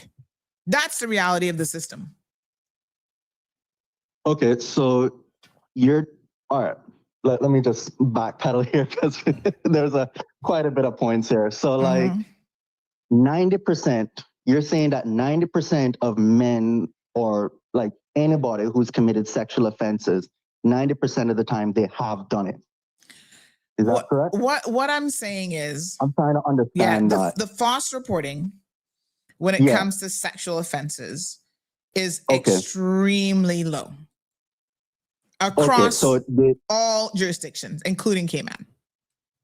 Okay, so false reporting is very low. So that means the 90% who report, right? They're legitimate reports. But you said also that there's also been cases in Cayman where people get off innocent through having good lawyers and a good defense team. So my question is that, you know, was the report legitimate in the first place if they're getting off? Yeah, because the reasons why they're getting off doesn't mean that it didn't happen. Well, I just said that there's a high mark, there's a high bar for convicting someone, right? Beyond a reasonable doubt. That bar is not as easy to cross as you think. And you have people who, yes, have good lawyers who can create enough doubt in the minds of whether it's a judge or juror to say if this offense actually occurred in the way in which it occurred. Like I have seen lawyers in court blaming the victims, even child victims. Right. Yeah. Right? I've talked about there's a Jamaican guy, some Rasta guy. He was accused of raping his daughter about 3 or 4 times. And he got off and he walked. And I struggled with how the jurors got to that conclusion. How did he walk? Because he said, oh, you know, she's upset with me because I didn't want her to go to a sleepover. Because if she goes to sleepover with other girls, she might become a lesbian. That was basically his defense. And because we're so homophobic in this community, even that allows this hardback man to walk away scot-free. I believe that little girl. I don't think a 12-year-old child is going to accuse her father. And they moved around so much, she couldn't remember all the different locations that he had done it. But she's like, okay, I know one time when we were at this pink house, you know, on this street, it happened there. This is a man who, you know, common worker, couldn't even afford to have his now coming into her teen years daughter have her own room and her own privacy. And so one of the line of questioning was like, okay, you only have a 1-bedroom, but why are you sleeping in the bed with her? Couldn't you have slept on the sofa? Couldn't you have made, no. And he had this child from when she was an infant because her mother is a no good Caymanian and drugs. So she's already a vulnerable child. Let me give you another case, right? Remember the case with the taxi guy there who was moonlighting as a taxi driver and he was alleged to have sexually assaulted that woman? Is that the one on Calico? No, he actually did it right outside of her house practically. This is a guy who Holy ran for hell. public office. Yeah. I'm telling you, there's a lot of cases here. What? This is the one who ran for public office in Prospect. With I think he was an independent. Well, somebody help me out with his name now. But anyway, he ran for public office. He got off in a case. Somebody need to help me with the names. I'm asking one of my audience members to step up and help me with his name. I can't remember his name now. But anyway, he ran, I think it was Red Bay. I think he was running in Red Bay. Anyway, he went to trial, right? This woman, Leon Gold. Remember Leon was accused of sexually assaulting a woman? You don't remember? I don't really remember. Okay. It's been a while since I've been living in Cayman, so you have to pardon me. No, that's okay. So he was accused of sexually assaulting this woman, right? So she had gone out for some drinks. First of all, he was not a taxi driver. He was moonlighting as a taxi, using his mother's taxi vehicle to drive up and down, pick up women when he was not a taxi driver. Okay. So he picked her up. She was intoxicated. He ran in Red Bay as an independent candidate in the last election. So he picked her up. She was intoxicated, get in the van, tells her, okay, this is where I live. He pulls off not far from her house in a secluded area. And she said he sexually assaulted her. Okay. His line of defense, and you can go read all the details in the article because the articles in CMR were quite detailed. We sat through the trial. His line of defense is, oh, don't believe her because she's a white woman, basically. And she wanted me and, all this kind of stuff. But there was so much stuff that didn't add up. This is back in 2021, right? There was so much stuff that just didn't add up about the case. Like, I struggled to understand how it was that, again, a jury of his peers, except they're being prejudiced towards the white woman, which, by the way, happened to have been a lawyer, well-respected person in the community, but how he got away when things it just didn't make any sense. So even how he was explaining, like, how she supposedly, as intoxicated as she was, unzipped his pants and supposedly was fondling him because he claims that he was the one who was actually assaulted. That was his defense. It was his him. defense was that. Okay. Yeah, that he was the one who was actually assaulted, not her. Oh, wow. Okay. This woman, let's break it down. She was a total stranger to him. Didn't know him from the man in the moon, right? They call a taxi, a random taxi. He comes and picks her up. She's intoxicated. They're like, we don't want her drinking and driving. Just please get her home safely. She decides to make a move on this Caymanian young man who fancies himself to be so attractive that she had to make a move on him within visual distance of her house, where her husband and children are there waiting for her to get home. Now, let me show you how unbelievable the facts are, and yet a jury still allowed him to walk. So when I talk about the 3 to 5% being false accusations, right? Put this in context.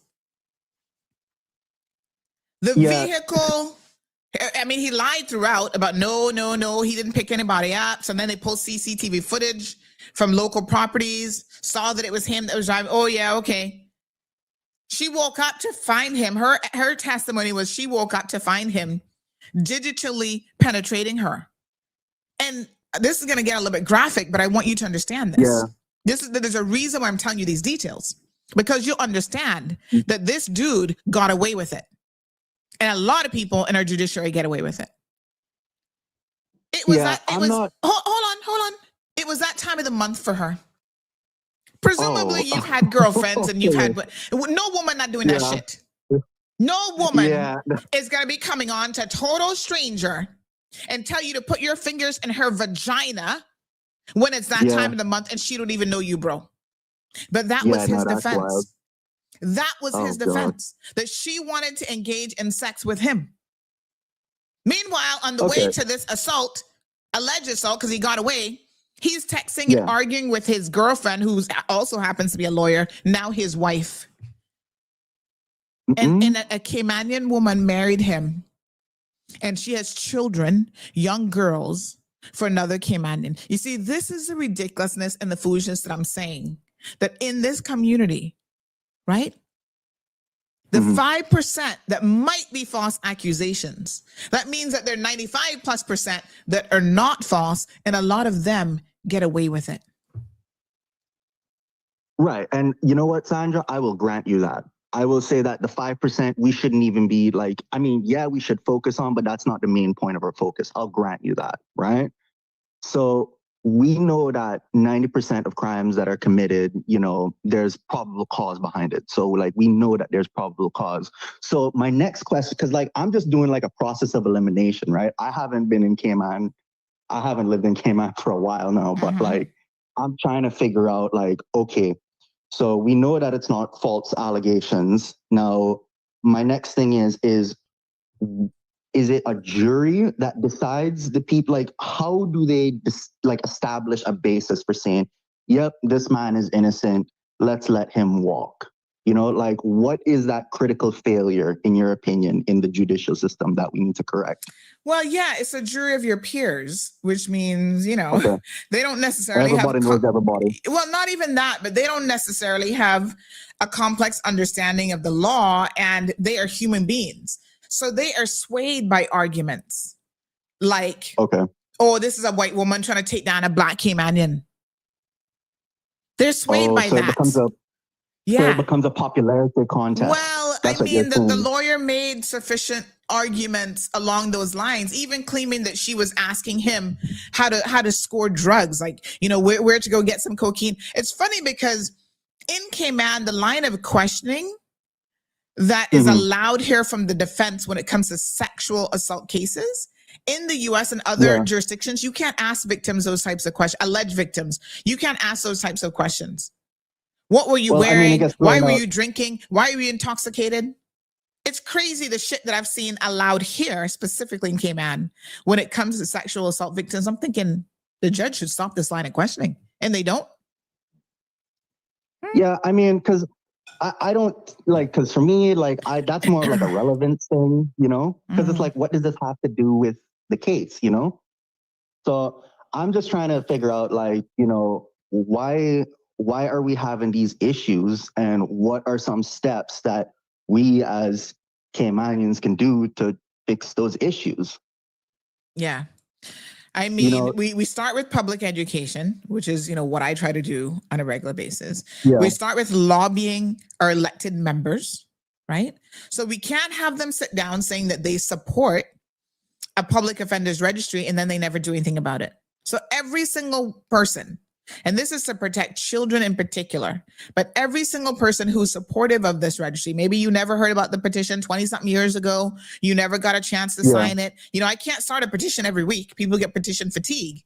But that doesn't stop you from going to your elected officials or to WhatsApping them, messaging them and saying, listen, this is something that as a community, we still care very, very much about, and we want you to fix it. That's why I was really so proud of Kiara yesterday when she took to her social media and reminded people that she is a victim. She was victimized, right? And so every single time the parole board reaches out to her about, oh, this guy trying to get out early, she was victimized by him. And he does not deserve to get out early. She has lent her voice to this conversation. I think a lot of people know her. She has lent her voice to this very, very important conversation, even sharing the message that the parole board says, oh, you know, you're going to go through all this again in 12 months because he's going to be applying for early release again. These people should not even be eligible. There are certain people who should not be eligible for early release. If you commit this heinous of a crime, you need to be spending a lot more time in jail, and you should never get any credit or anything for early release. Why? Why haven't we fixed those elements of the law? That is where our elected officials come in, because they can easily fix it. Amend the damn legislation. I mean, honestly, Sandra, like, this might be a really hot take, but like, you know, if I'm there and somebody is like, you know, sexually assaulted my wife, I think killing them should be fair game. I agree with you 1,000%. I think killing them should be fair game, especially if you're like a man, or, you know, and you see somebody doing that to, you know, your wife or your girlfriend or whatever, I think, Or yeah, a you should be able to child, chop their head or off. more importantly, Or a child as yeah. well. Or, right. More importantly, a child, Sandra. Like, you know, I think all, like, murder should be fair game at that point. And it's not even murder. It's just, That's self-defense. you know, It's yeah, that's self-defense or it's legal. defense of another person, which you can legally do. It depends on all the circumstances, obviously. But you know, if you catch them in the act, you can do it. Now, listen to me. We have there've been instances in this country where people have been caught in the act, and there was one. I can't remember all the details now. Some years ago, where a family member caught a man abusing a child, and they did beat him up until, you know, the police came and took him away.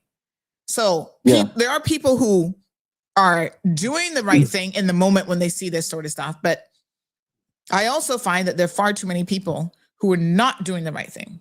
There's another case that I've mentioned here on the show where a mother, her new husband from Jamaica, while she's in the hospital having a baby for him, he's going after her 12, 13-year-old child left at home. Oh and then the child originally spoke up and spoke to the police. And then they promised her they were going to buy her cell phone if she retracted her statement.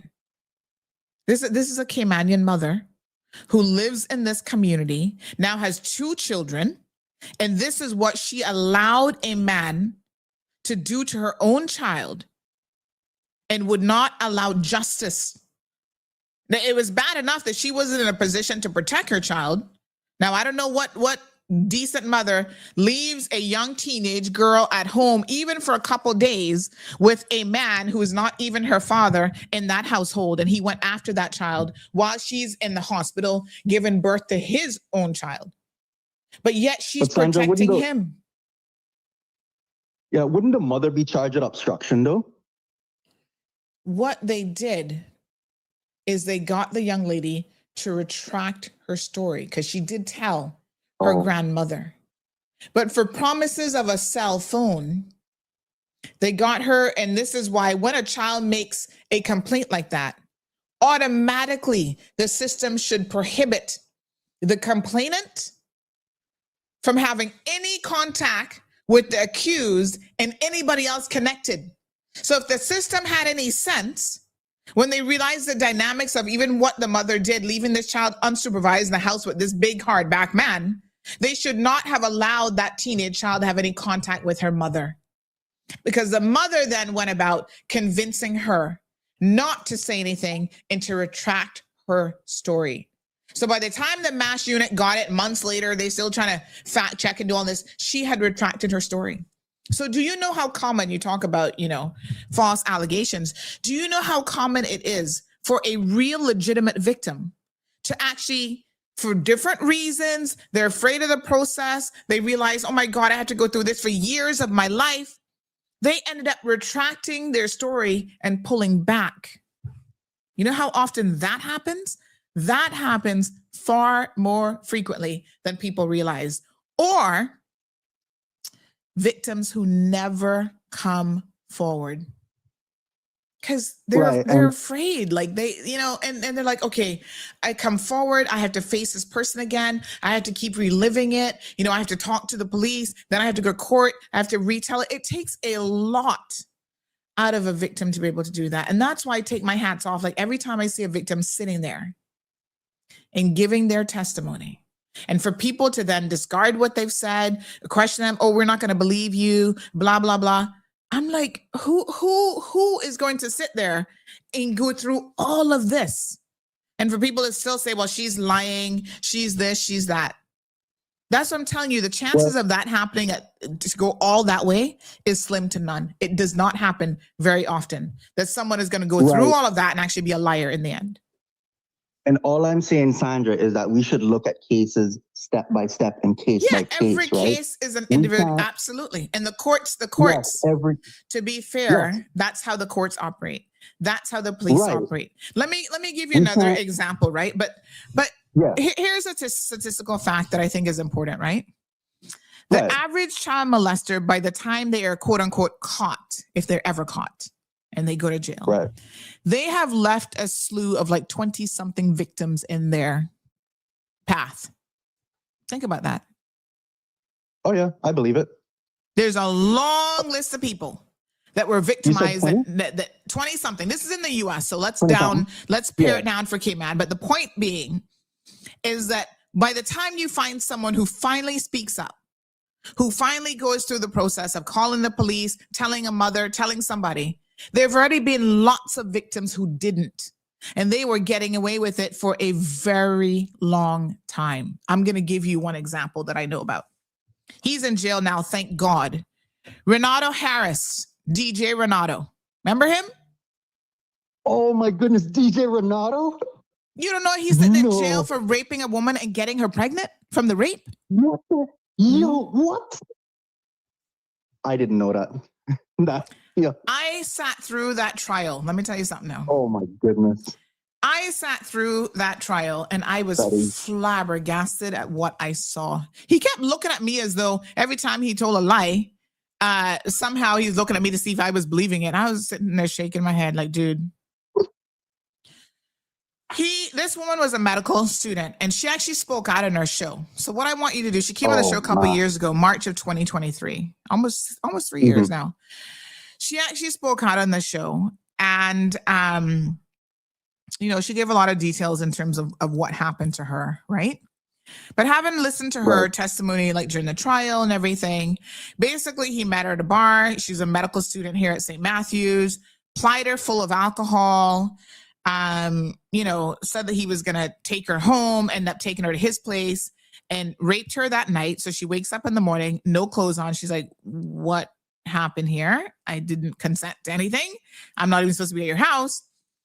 Then he turns around and rapes her again that morning while she was fully sober. Like, not fully sober, you know what I mean? She was like, what? Then he holds her down and rapes her again. Okay?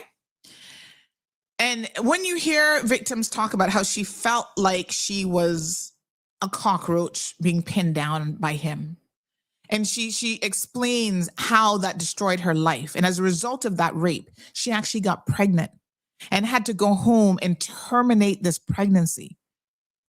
It's horrific and horrible for a woman to be sexually assaulted, for a woman to be raped.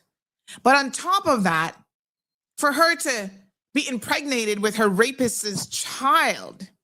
And then some women are really, really against abortion. Now they have to struggle with, oh my God, do I have this child? Do I give it up for adoption? I can't imagine, because you're going to be constantly reminded of this rape if you bring this child into this world. I mean, it complicates your life so much more. So it was so, bizarre, because despite going to the pharmacy, he drove her to the pharmacy so she could get the morning after pill. She got it. And she still got pregnant for this bastard. Like, the facts were just like so shocking. Her life was destroyed. She had to drop out of medical school. She suffers from depression. She was, and this is the part now that I'm getting to. Yeah. He said in passing, overheard him talking to his lawyer in court. Hear this now. Oh, but I do this to girls all the time. But the first time I do it to a Black girl, I get accused of rape. He had been doing, listen to me. It came out of his own words, out of his own mouth. He had been targeting mostly Spanish women in this country who come here on a work permit, barmaids and whatever, doing that to them, sexually assaulting them. And because they're here on a work permit, they're even more fearful. They don't want to speak up. They don't want to rock no boats. Oh, he's a big shot DJ. He worked for this company. He's big in the community. Everybody knows him. He walks around like he's some kind of fucking celebrity. So those are the things that people are afraid, like, oh my God, speaking out against a celebrity or someone well-known in the community is even more fearful. Because automatically people want to take his side. Like, no, man, he's a cool dude, He always be buying me drinks and this and that and whatever.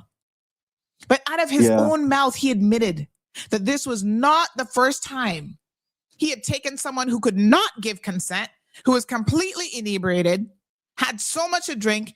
And when you do that, that's called rape. There's no other description for it. That he had done this before countless times, and no one had ever complained to the police until this girl. Make that sink in when you talk about, false accusations. The other spectrum of this is where the problem is. It's not with the false accusations. And listen, I think anybody who makes a false accusation of sexual assault or any criminality against someone, that they should have the book thrown at them. That is an offense. And so they should be charged. But that's not the pendulum hasn't swung that much in that direction. When you know the reality, when you sit in court and you talk to victims and you see what's happening. And this is why I think even in this country, you know, Renata was sentenced to 16 and a half years. Good for them. We need to have more victim advocacy. We need to have forums where victims can come forward and share their stories more with the community, so that we are sensitized to what is actually happening. We can, because when I mentioned his name, you didn't even know that he was in jail for 16 and a half years for rape. You know, we need to be informed. It is our responsibility. Yeah. I know you said you're living overseas, you're Caymanian overseas, but this is still your country, right? You need to be advocating. Right. You've got a mother, maybe you've got sisters, you've got female cousins. Do you know that at least 1 in 4 of them, think about the 10 women that you know, just pick 10. If it's 1 in 4, that means at least 2 minimum, 2 to 3, maybe even 4 of them have been victims of assault in their lifetime. Think about that. That's your mothers. Yes. Those are your mothers, your aunts. Yes. Yes. Your cousins. Your little baby cousins that maybe you were trying to protect, they have been victimized by people, somebody in their life. Your mother. Have you ever had a conversation with your mom? With your aunts, like older women, say, hey, have you ever been a victim of unwanted touching, sexual assault, rape, anything like that? If they were honest with you, I actually think it's probably more like 2 and 4 in Cayman, because we dismiss a lot of the touching as, oh, that's not a big deal. Right. I'm an advocate for this, and I have friends. Listen, I've got really, really good friends in my life, women. They've been hearing me talk about this forever, and they never said anything. Then one day, you know how these things go, you sit in a dining room, and they're like, Sandy, when you report on this Ebanks guy, this was another one who molested his child right at credit union, had her sitting on his lap, fondling her and all kind of stuff. So when he goes to jail, she says, I actually went on a date with him and he raped me on that date. And I was like, what? They went through all this trial. I can't, Monroe Ebanks, something his name is, all this stuff. And you've never told me this. Like, you hear me talking about this, because it is difficult for women. It is difficult for victims to come forward and talk about these things. And she's like, yes, I was victimized by him. It was date rape. It happens a lot. And I was like, oh my God. And date rape, and then gives her an STD as well, because he's out here doing all kind of shit in the streets. Right. So when you hear that he's molesting his own daughter, that's no surprise, because this dude has been at it for Courtney Monroe Ebanks, or something his name is. He's been at this for a hot minute, and he's done this to countless people before he was actually caught doing it with his own daughter, his own child. So these are the things. Courtney David Ebanks, and he also goes by David Monroe Ebanks. I'll kind of mix up names, but anyway, these are the things that are so disturbing that's happening right here in our community. So just a couple of years ago, someone reached out and they said, that guy who got convicted of molesting his daughter, of course he's out of jail now, Sandy. But he was selling something online, or his girlfriend was selling something. They're like, I went to this house to look at an item that was being sold. Yeah, David Courtney Ebanks. Shock and surprise, he's dating some foreign woman, because of course, when you're a convicted rapist, what do you then do? Caymanians might know who you are, but the expats don't know. The Canadians coming here don't know. The British girls coming here, they don't know who you really are. So now you can hook up with them, and they're none the wiser. So now he's exclusively dating foreign women because they're easy prey. Right. Sandra, let me ask you a question. You mean to tell me that Cayman doesn't have like a sex offender registry? No. What? Nope. You mean to tell me the Cayman Islands doesn't have a registry of sex offenders listed for their crimes? Nope. And I have been personally fighting for this now in excess of 20 years. I gave a petition to the deputy governor. I'd have to go back and see exactly when that was, but years ago. And we have no sex offender registry. And in fact, I started to set up a page with these guys who were convicted and stuff, right? A Facebook page back in the day. I had to hand over the administrative rights to my friend overseas because the police had the nerves to call me and threaten me with prosecution. You know why? Let me tell you why.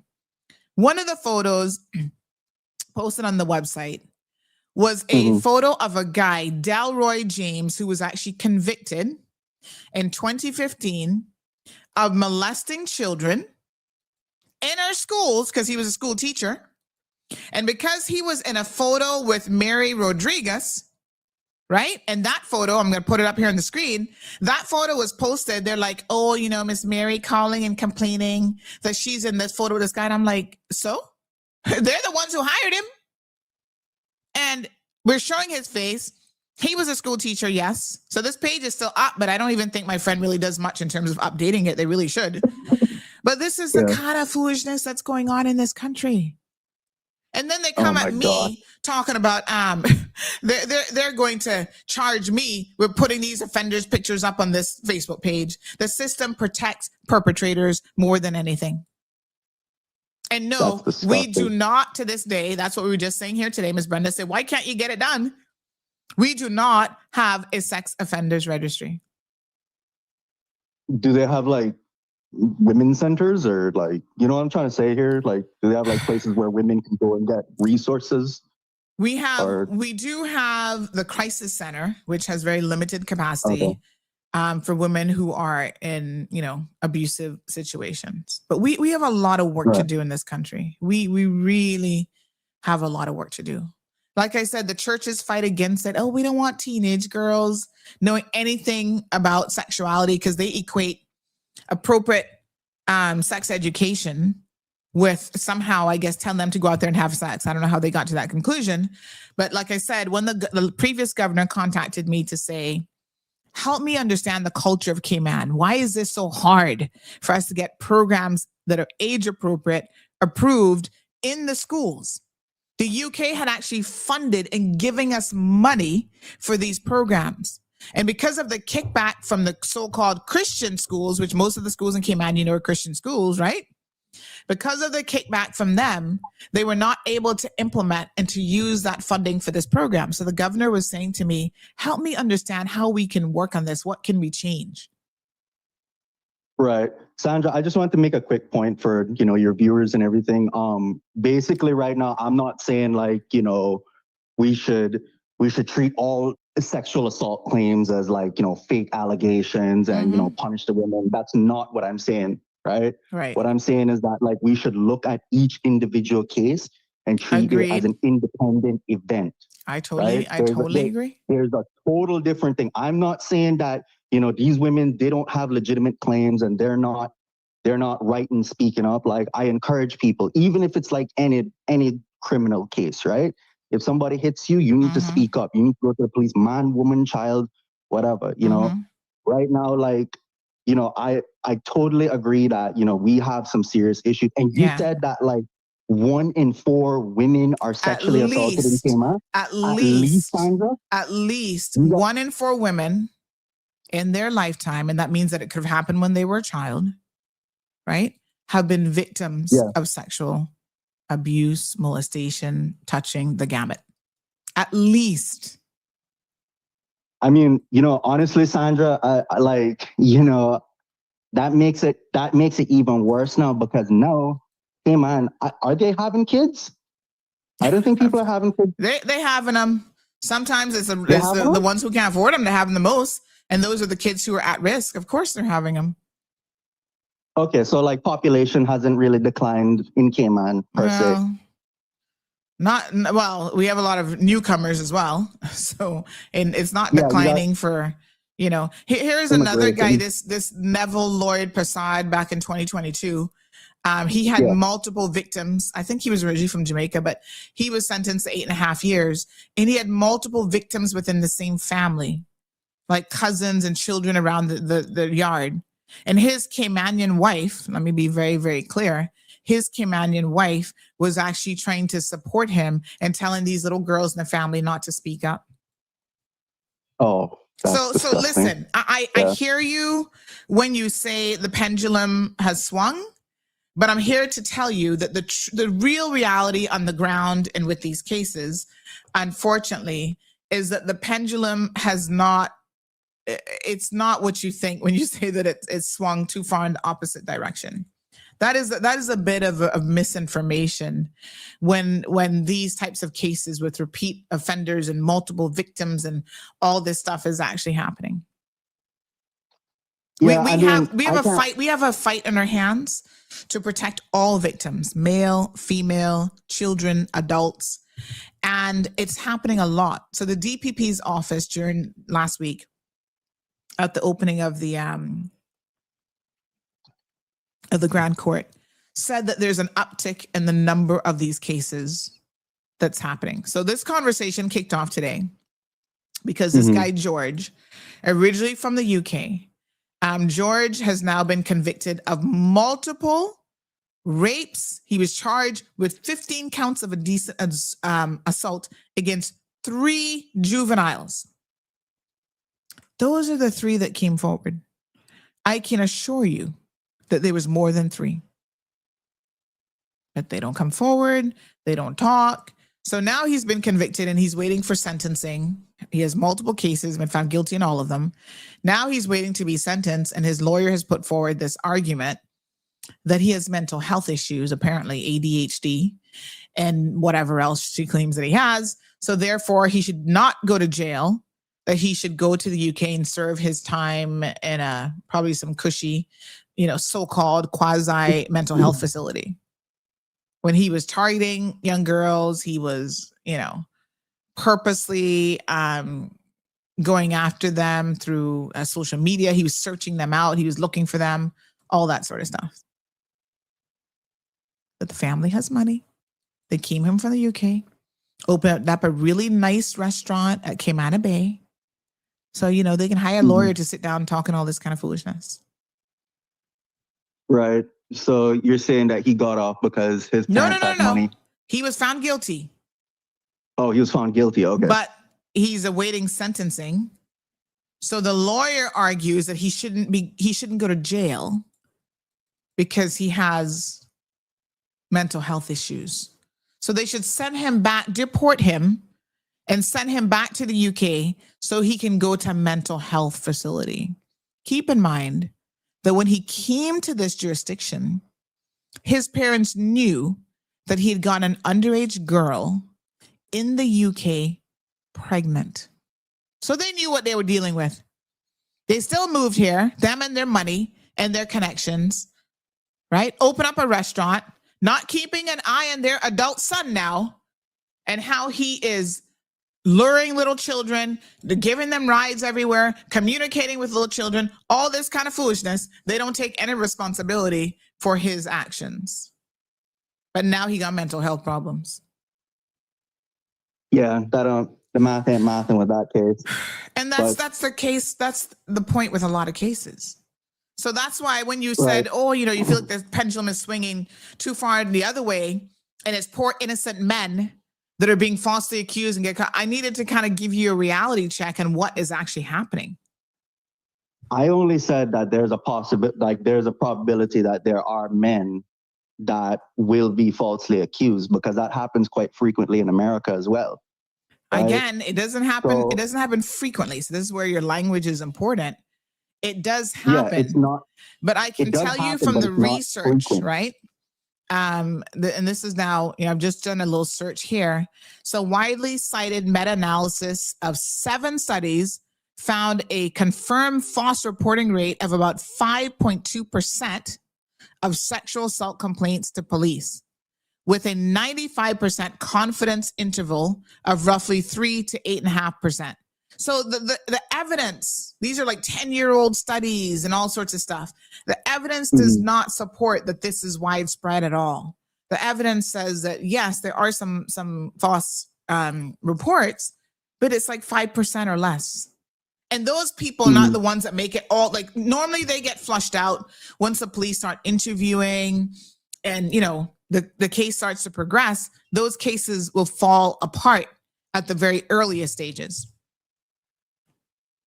Right. So my main question now is like for all So cases in Cayman, so that was the US. In the UK, it's 2%.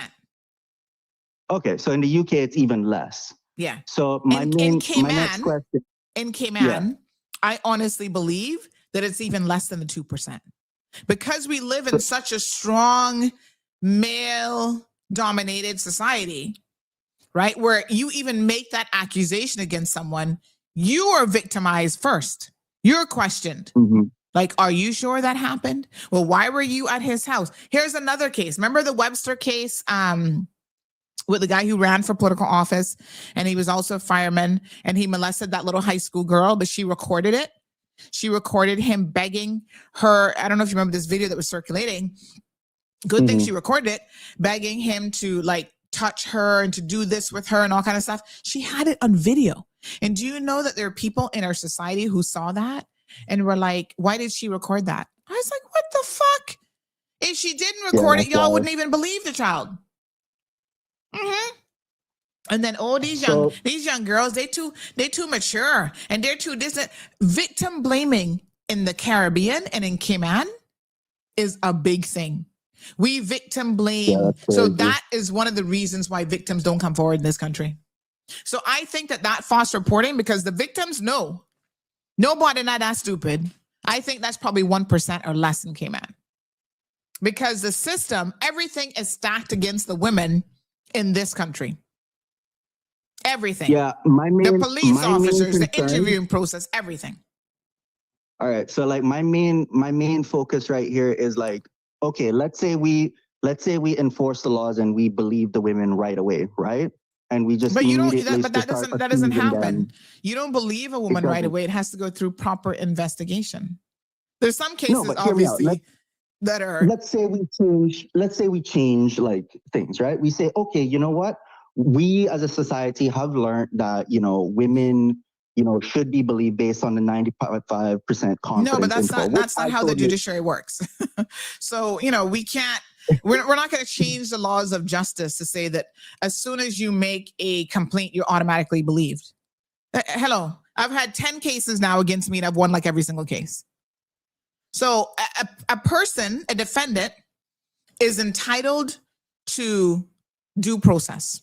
That's one of the reasons we have an issue with President Trump. You can't just go around murdering people and talk about, well, we know for sure they're a drug dealer, they're this, that. We don't care. We can just bomb and kill them. No, everybody, even the most heinous of criminals in the United States of America, have been entitled to due process. So why is it because it's somebody else's nationals that all of a sudden you don't care about their due process and their rights? Everyone's entitled to due process. Yeah. So the due process is you don't automatically believe either side. You take the statements that are given by the complainant. The defendant has an opportunity to give a statement to the police if they wish to do so. Some defendants don't wish to speak to the police and they say, let's take it to court. And then you get your lawyer, you adduce your evidence. You can show I wasn't at the scene of the crime. I have an excuse. I have an alibi. This is my version of what happened. And then somebody, whether it's a judge or jury, will adjudicate in the end and decide who to believe and what evidence. Was there any corroborating evidence, any independent, you know, all the factors come together. So there's never a world where anybody gets to sit back and say, well, we're going to automatically believe someone just because they say they were victimized. And I would never advocate for that anyway. That's not how the justice system works. Absolutely. I agree with you. Yes, we shouldn't just go and, you know, not trying to sound away, but like just say, oh, we're going to believe every single case and we're just going to, you know, not give them due process. Like, I do believe that there's an argument to be had that everybody should be given due process. You know, I'm just trying to like I guess like figure out like, you know, what are like some potential solutions that we can implement in Cayman, and you know, is it a cultural thing? Is it a economic problem? Is it a, you know, a societal issue? Like I'm trying to, you know, get to the root point, you know? Yeah. And try Well, to see how there's a can we number of address this issue.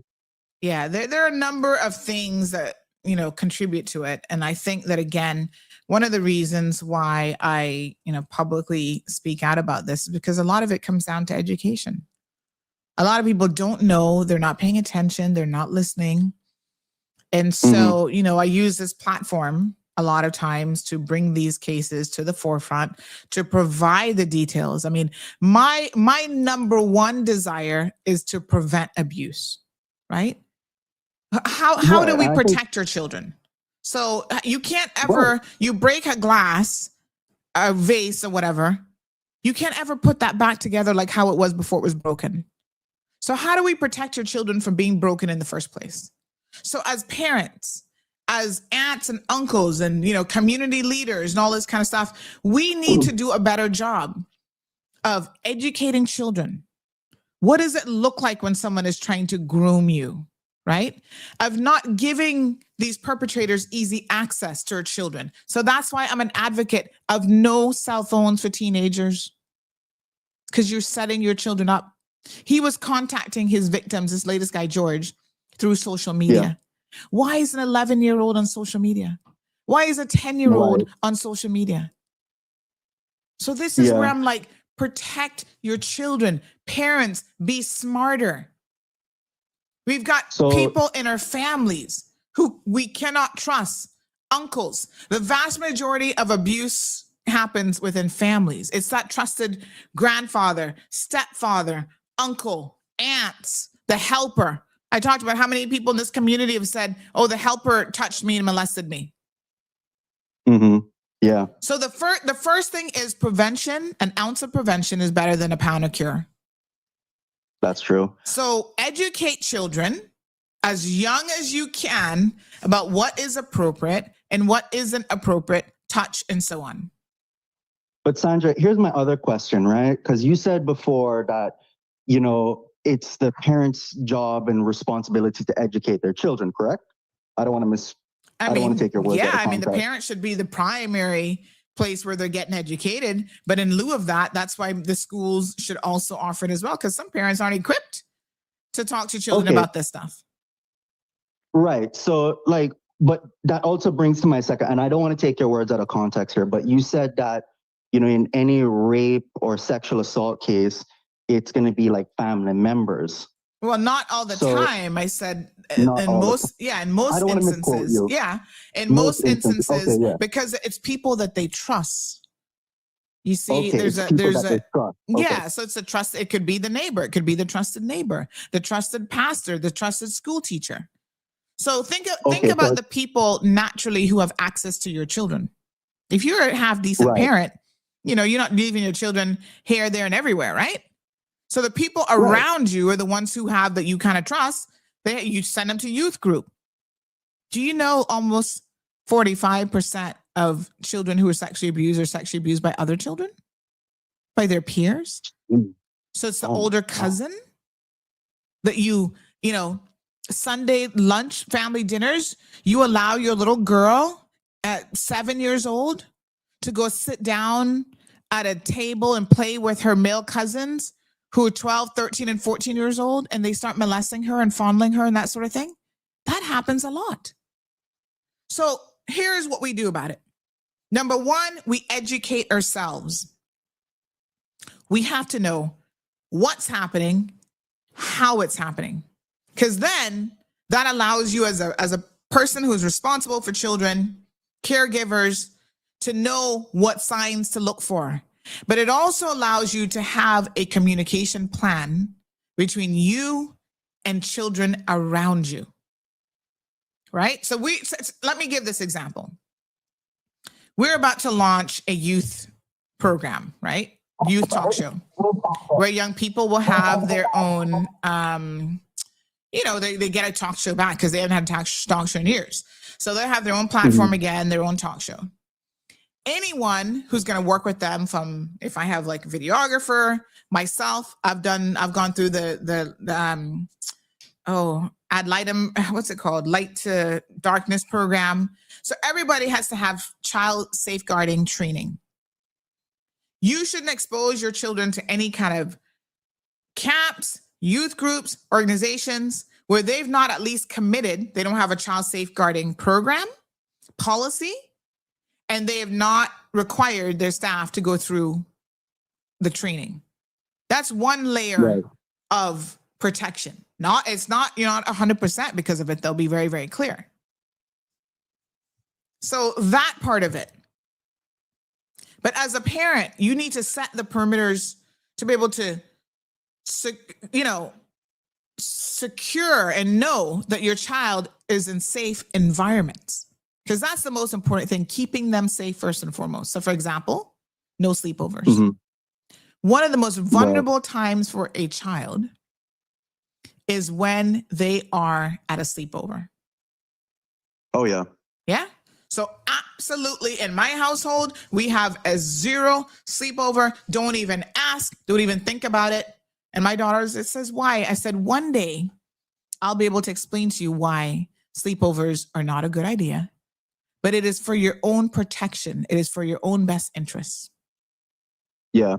Right? Especially since you said that like 2 out of 4 women are being, yeah. And all these stats like that you were just giving me, like, yeah, I could see why you err on the side of no tolerance. Absolutely. Absolutely. Yeah. And that's what good. Yeah, no, I totally agree with you. I was thinking about this too. Like, I think in Cayman, a lot of there. Well, here's a question, because like, this one is kind of like a more of a tough one, really. But if you have somebody, right, and they committed sexual assault, like, they did it, I know they did it, Peter down the street knows they did it, and the court said that this person is innocent, and then they get to walk free. Would Cayman really say, okay, we're going to allow this person to get a job and reintegrate back into society, or will they hold it over their head and not give them, any room for grace? Like, you know what I mean? Like mob rule. Well, take a look around. I don't think that that's happening. I mean, yeah. People are able to. That's a tough one. Yeah. People are able to integrate back into society and get jobs and stuff like that. They're even able to eventually get their records cleaned. Eventually they're able to expunge their records. Yeah, man. No, yeah. I was just thinking about that, because it's like, imagine like you go and, somebody has been acquitted by a jury and they said not guilty. They're allowed to reintegrate in Cayman, and I know Cayman is known for like not letting things go with people.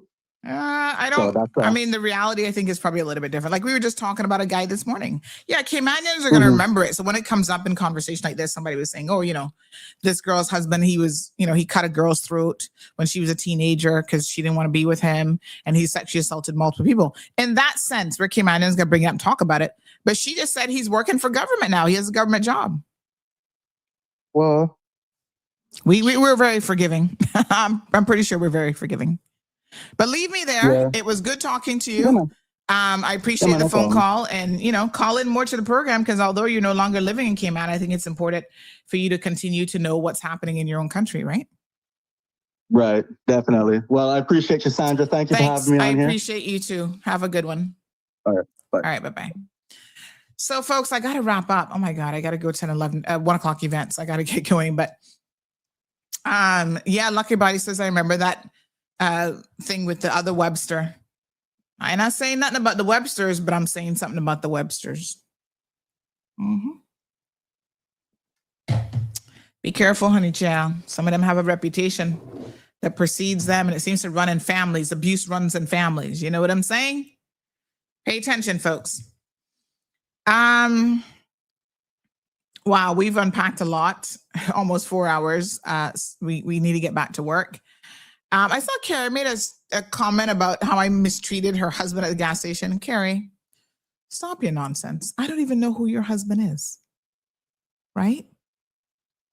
I don't, as a general rule, I don't go around being rude to people at gas stations, security officers at the airport, or anywhere else. That's ridiculous. I didn't do anything to your husband at no gas station. I would not have even known who your husband was.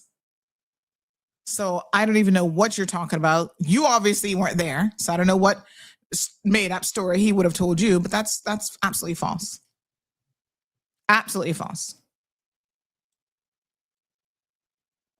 And the 1-2 times that I can count that I even go to bar cam, because bar cam is a little bit, out of my way in some way. So I don't really frequent bar cam very often, although I want to do a big shout out to Peter Campbell and his partners that have that Cayman owned gas station. That's ridiculous. So if he told you that and you're sitting here believing him, because obviously you were not there, that's a bunch of hogwash. I don't know your husband. I don't know what he looks like. You could pass me in the street and I would have no clue who he is. So yeah, that's foolishness. If you've lost a phone, reach out to us. Look like somebody found, I think it looks like a Samsung phone. Do reach out to us and we'll try to get you reunited with your phone. All right, I got to get to work. I got a recording to do at 1:00 today. Yes, the Darkness and Light program. I hope they've amended that, because when I did it, it was kind of dated in so many respects. I really hope, but these are the faces of offenders, folks, all over Cayman. And I feel like I should probably take that page back over and start posting them and updating that page, because it's just not being done. Again, that was the police trying to threaten me to silence me. Still, it was happening then and still happening now. Yeah. What a hot mess. All right, folks. We have a fight on our hands on behalf of everyone in this country, but especially my major concern is definitely for our children. It's crazy. Talk to your MPs. Let them know that this is something that we want, that we are advocating for, that we are not going silent on. I can't be the sole voice on this. Yes, I know you guys, some of you believe I can get anything done. I wish I could, but this is one that is really, really hard. It's difficult to make any headway on this.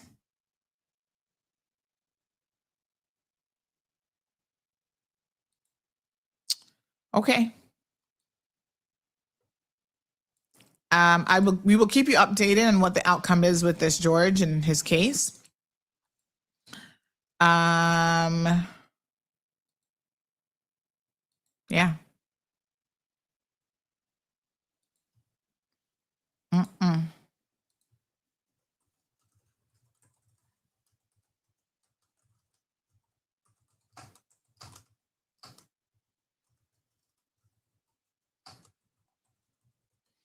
All right. That's all I got for you, folks. Tomorrow's Friday. We do have the economic forum on Friday. Tomorrow, the Chamber Economic Forum. So we will not be going into any overtime tomorrow. So tune in early. We're going to be very, very tight with our scheduling for tomorrow's show so that we can get to the economic forum at a decent time.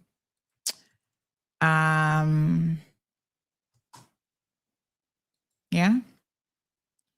All right.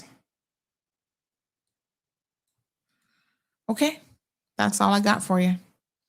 Have yourselves a good day. Miss Brenda's asking for George's last name. It's some unusual last name. Hold on. Let me see. It's George. Something begins with an S. 1 second here. George. I think the J is silent. It is Schlipper.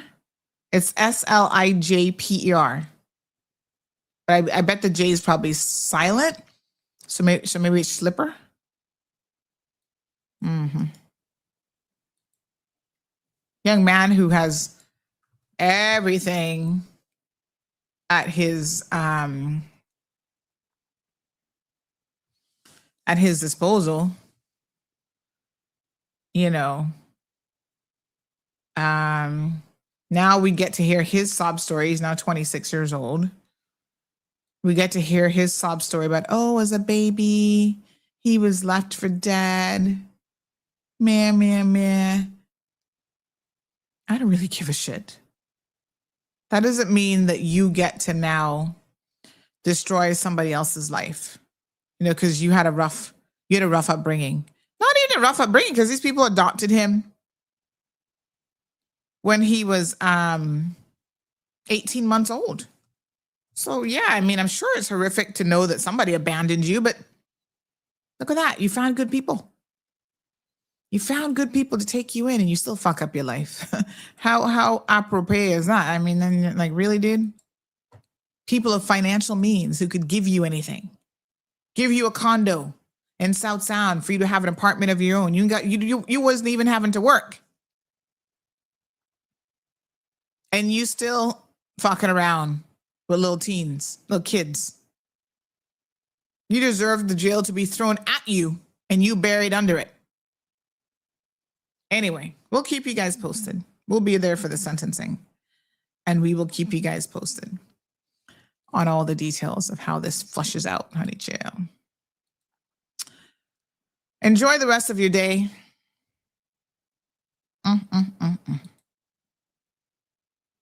See you guys tomorrow morning. Take care. Thank you for tuning in to another episode of The Cold Hard Truth on Bobo 89.1 FM.